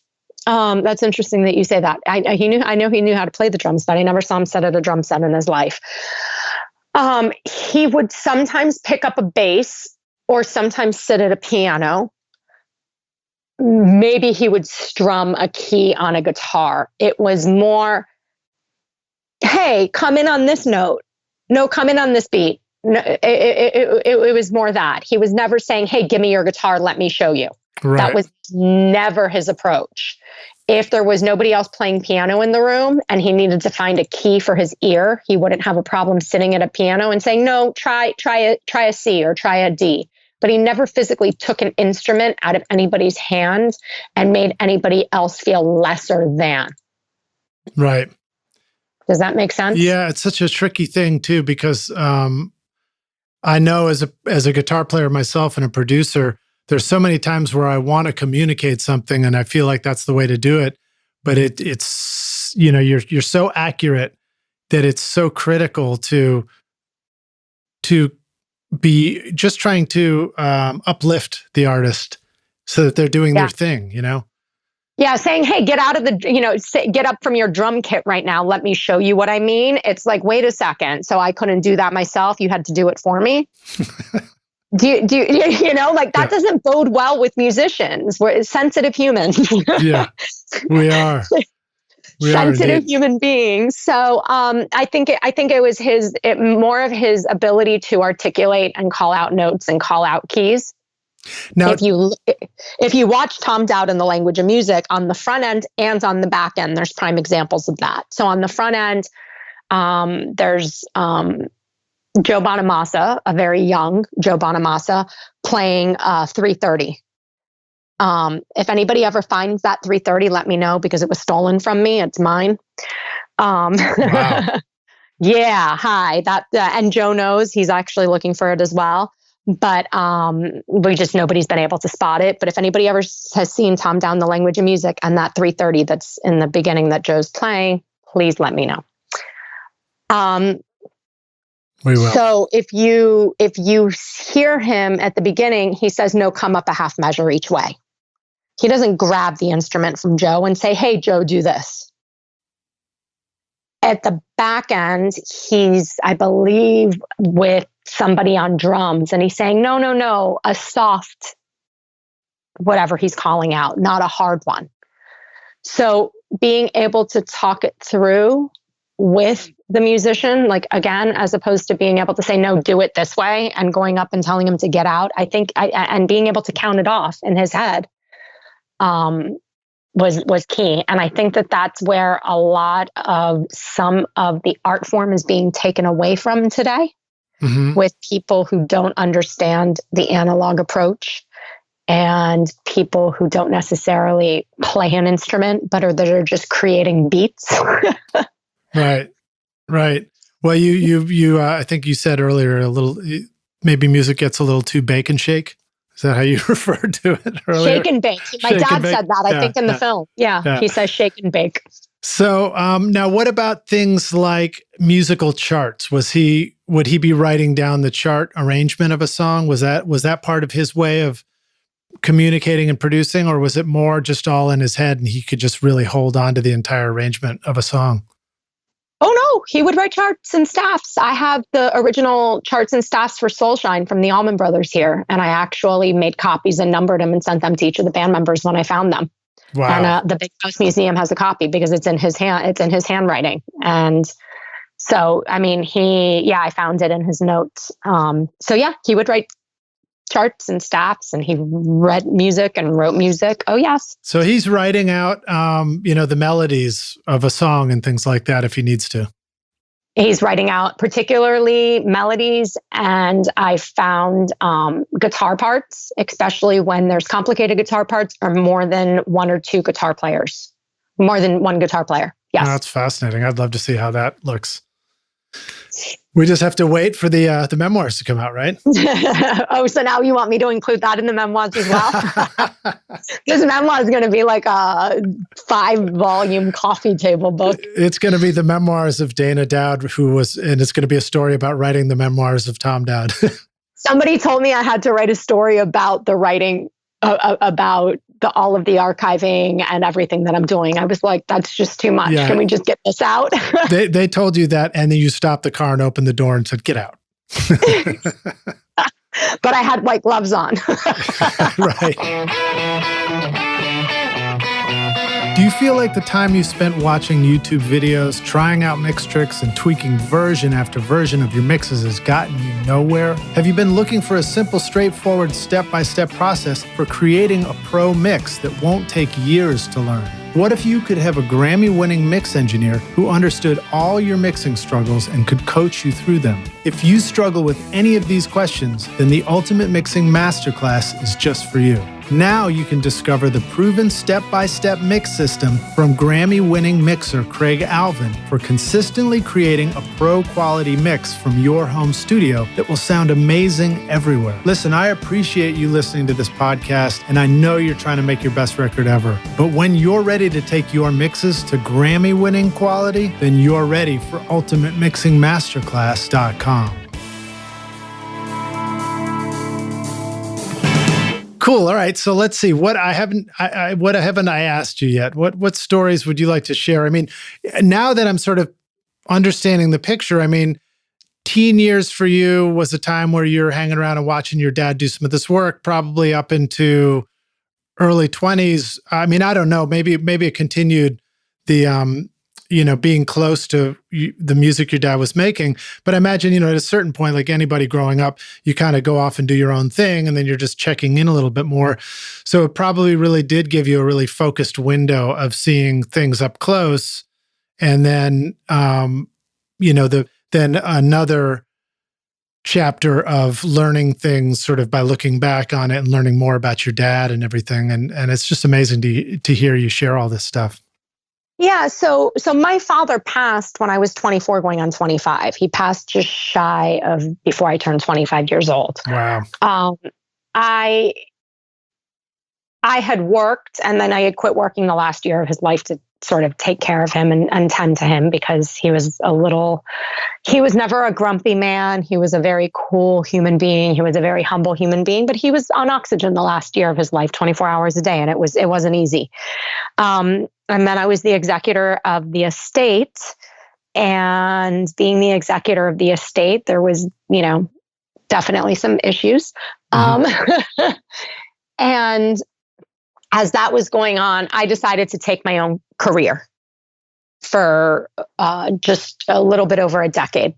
And the estate settled a couple of years later, under a decade later. And thankfully, I took the things that I wanted, which were my father wrote some songs or co-wrote some songs. One of the interesting songs that he co-wrote was The Drifters' Warm Your Heart. Cool. And apparently they had ran out of songs for this session. And my father had written the words to this while in the Pacific Ocean, thinking about the warmth, thinking about not being on a boat in the Pacific Ocean, testing radiation. And that'll warm your heart. Yeah, that'll warm your heart. Exactly. And anything would warm your heart at that point, probably. Well, I'm just a little bit of radiation, just get toasty. And he wrote the words. And at that point, I think he played instruments and he wrote music per se, or he wrote words, but he never knew how to put them together. And he decided that he was going to present this to Ahmet and Jerry when they had ran out of songs one day. So he said, I've been carrying this around for a while. I wrote it in the Pacific. And Ahmet and Jerry looked at each other like, yeah, give the band lunch. We'll be back. And they came back a couple of hours later and Ahmet and Jerry had written the music to Warm Your Heart. My father had written the words. So that was sort of the first song that he had ever written, as opposed to just saying, hey, do this or do that, or no, that doesn't sound right. Let's move this mic here, or let's move this instrument here. However he worked the room back at 234 West 56, the old brownstone. So with that being said, he went on to write some pretty cool things that people don't realize that he sort of co-wrote. He actually did the first ever ska song out of New York City. Steve Alemo, God bless him. I love Steve. Steve is a dear, dear family friend. I still talk to Steve Alemo to this day. But the Pussycats did a song called Come On in Ska. And my father was the sole writer of that song. And it was the first ever ska song to be written or recorded in Manhattan in New York City, even though it was never really, a big hit or anything. And it was because Ahmet had taken to some crazy sort of ska scenarios.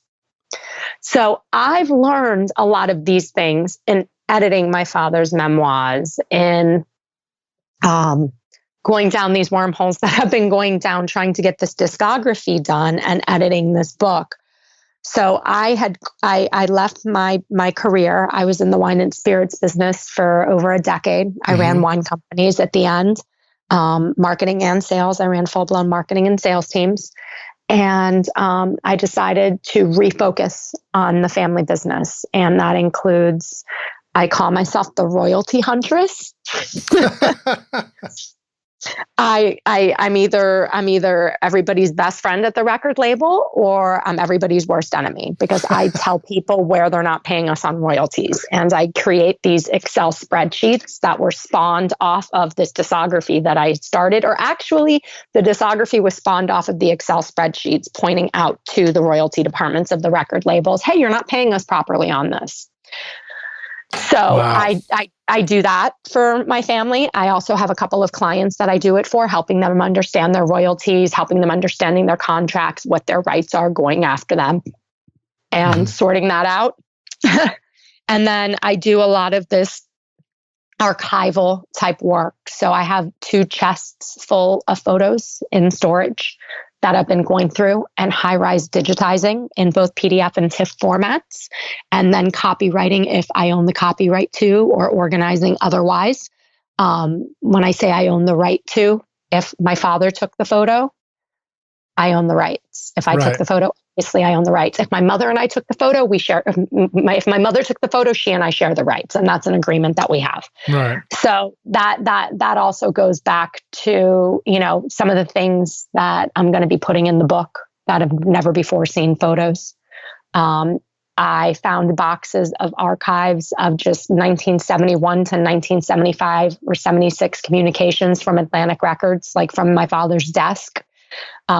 His old assistant is on my Facebook. So every once in a while, I'll post something on the Thomas J. Dowd Facebook page. And I found a letter from my father to Clive Davis apologizing for having to decline working with Patti Smith. He just couldn't find time in the schedule. Wow. I mean, like, what? Like, how cool is that? But so I'm literally high res digitizing all of these things. I also have a lot of old masters or safeties and other random vinyl. I found a couple of original test pressings from some pretty famous songs that I own. So I'm in the process of trying to, if need be, baked, and everything digitized. Yeah. So that's sort of what I do now. And eventually the accumulation of that is going to be a memoir with a full-blown discography in the hard copy. Maybe at a later date, I'll also make that live online once we get into like soft copy books so that people can see it. It's not going to be perfect because, as I was saying before, engineers from 1947 to 1960 oftentimes didn't get any credit at all. And all those old recording studios are gone and those dates, shredded. But I've been trying to find a lot of the obscure recordings. So if you ever have any obscure recordings that you think I don't have anybody who's listening, please, and he worked on, by all means, email Tom Dowd Trust at Yahoo, because I will happily include them in the discography. That's great. Yeah. So it's sort of, it's a lot of work and there's a lot of moving parts to it. I just try to keep my eye on the prize so that I can say, okay, what makes most sense? What do people want to see? What are people going to be interested in visually seeing so that it can eventually be placed in this book? Am I going to do a couple of pages of pretty glossy photos? Yeah. We love that stuff. Do I do a coffee table book after? Maybe. I don't know.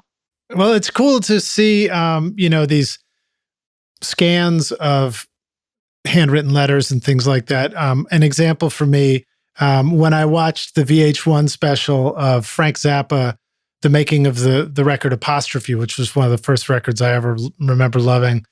And they had hired the iCats to come sing on that, and that was Tina Turner. Mm-hmm. I think they were calling themselves the iCats, if I'm remembering that right. It sounds right. Wrong. But it was, it was like, $100 for them to come sing background vocals on one of the songs. And it just like those kind of details, they really just conjure up this sense of how real it was. And, it's encouraging to us now because then you look at it and you're like, you begin to realize, oh, shit, the stuff we're doing right now with people that are making, great music, that counts, the little details that we remember that we take for granted today are going to be that important to look back on one day, hopefully. Hopefully. And yes, and absolutely. And, all I can say is take notes and keep Excel spreadsheets on it so that you don't have your daughter literally groping for straws like I do. And I beg you of it because in this discography, I have the yes, definite, confirmed Excel spreadsheet. And then I have a maybes to verify. And Al Schmidt, when I was in Los Angeles last summer, sat with me for 2 hours going through my maybes to confirm if he did recall or didn't recall my father working on some sessions. And some things he didn't recall. Some things he was like, no, I did that. Oh yeah, we did that together. And it was an amazing, 2 hours with Al. With that being said, I know that there's going to be so much missing from this discography. And it sort of hurts my heart in a way because he really did do some cool stuff at the beginning that I think he did, but I can't confirm. But like you said, you guys are paving the way, the people, who are still making music as opposed to just beats. You're paving the way for the next generation, even if you don't know it. So please properly document it and preserve it. Right on. Well, I think we're about ready to close out the interview. One last little anecdote I want to share with you because I'm staring at this on the YouTube playlist right now. There was I think it was a compilation. It was one of those sort of, what do they call them? I have to click on it. It might start making noise here, but I'll see if I can explain it. Oh goodness. I just pressed play on YouTube by accident. It's one of those 20th century, retrospective albums, and it was one of the credits for your dad, and it was Eric Clapton, "Wonderful Tonight," and I looked at the date on it, and it was 91, and it made sense to me that because I think your dad, as a producer, oversaw a lot of re-releases in later years, right? So he didn't do Wonderful Tonight in 91. He remixed the original Wonderful Tonight that Delaney Bramlett did in 70. Well, there was because that's the Wonderful Tonight is Glenn Johns, who recorded it, right? Okay, so your dad didn't have anything to do with re-releasing it in 91? Maybe. It's possible. Okay. So somebody also told me, I'll tell you a funny story. So one of the senior people at Atlantic Records had a stepson who used to sit with my father. So he finds me on Facebook and we become friends and we're talking. And he's like, yeah, that John Prine album your father produced. I'm like, my father didn't produce a John Prine album. No, yes, he did. Because that was the first guitar song I ever heard because I watched your father mix that in the studio. So now I'm like, hold on a second. That was an Arif album. No.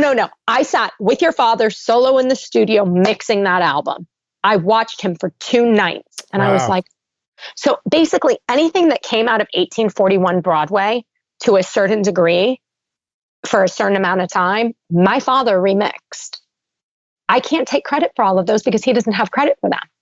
Right. You understand what I'm saying? Like literally, if you look John Prine, it was an Arif Martin album. Neil Rosengarten was the assistant on it. I confirmed it with Neil. I reached out to Neil. He's a buddy. I said, Neil, can you confirm? He's like, I sat in the room with Arif in that entire album. Your father was not even in the room. Was he in the room for the mixing? Oh, I don't know. So it's those types of things that you're like, you're stuck. But he probably mixed 80% of anything that came out of Atlantic Records studios from 1955 until 1965 until 1980 and 75 for a 10-year period. He probably was the one who remixed 90% of it, but I can't give him credit for it because I can't confirm it. And the woman who used to run the studio is like an aunt to me. And I was like, do you have old studio notes? She's like, I'm sorry, Dana, I don't. Well, we owe you a huge debt of gratitude for going through all this and putting in this incredibly challenging work to put it all together, because it's the history of music. It's the stuff that got us all into it. And whether your dad had anything to do with the Wonderful Tonight re-release, well, the end of my anecdote was that 1991 was when I was spending a half a year in Hong Kong playing in a blues band, and we were covering Wonderful Tonight all the time. And I looked at this and I was like, that's why we were doing it in 91, is because this record probably came out then. And so, here we are 30 years later, full circle. God bless the re-releases that continue to influence people just in general. Yeah. Some of the re-releases, it brings new life to things that are just so great that people wouldn't remember otherwise. I mean, I don't know that Wonderful Tonight is an example because it's such a wildly, famous song internationally at this point. Right. But God bless those re-releases for readdressing some serious musicality throughout the decades, because sometimes if not, they'd just be shelved and forgotten about. Yeah. Well, Dana, thank you so much for joining us on the podcast. Before we go, will you let the rock stars know where they can find you or find more information about your dad? Where should they go look online, or if they have, if they need to communicate or reach out? I think you had mentioned the email address earlier. Maybe we can say that one more time. Yeah. So Tom Dowd Trust at yahoo.com would be my email. And then I have an Instagram page, which is Tom Dowd Music. And I also have a Facebook page, which is Thomas J as the initial Dowd. And I post some cool tidbits. Like I said, the piece to, the letter to Clive Davis, reference to Patti Smith. When there's anniversaries of things, I try to hit on some more of the obscure notes sometimes. Things that people don't realize he did, some of the old jazz dates and stuff. I try to give those a shout out. So yeah, please follow me, and thank y'all for listening. I hope I didn't bore you to tears. No, we're riveted. I love it. Dana, thank you so much. It's just an absolute honor to have you on the show, and an absolute honor to have your dad on the show through you. Thank you. Thank you guys so much. All right. Well, can't wait to meet you in person sometime, and hope you stay well. Cheers. Likewise.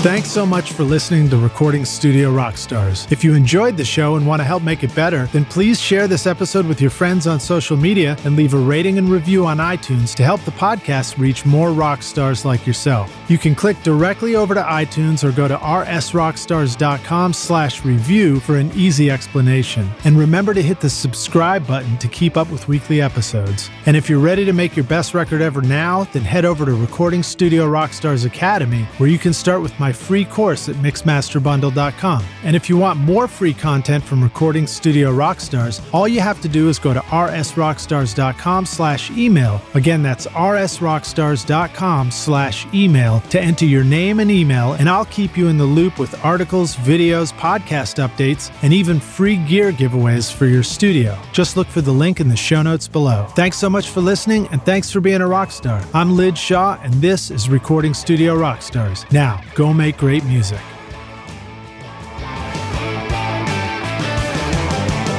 Recording Studio Rockstars would like to give a big thank you to our amazing sponsors who help make this episode possible. OWC, Presonus, API Audio, Isotope, Sound Porter Mastering, JZ Microphones, and Spectra 1964. You will find links to all these wonderful sponsors in our show notes. These are all things I highly recommend for your studio, and they're going to help you make your best record ever. Thanks so much for listening. We'll see you in the next episode.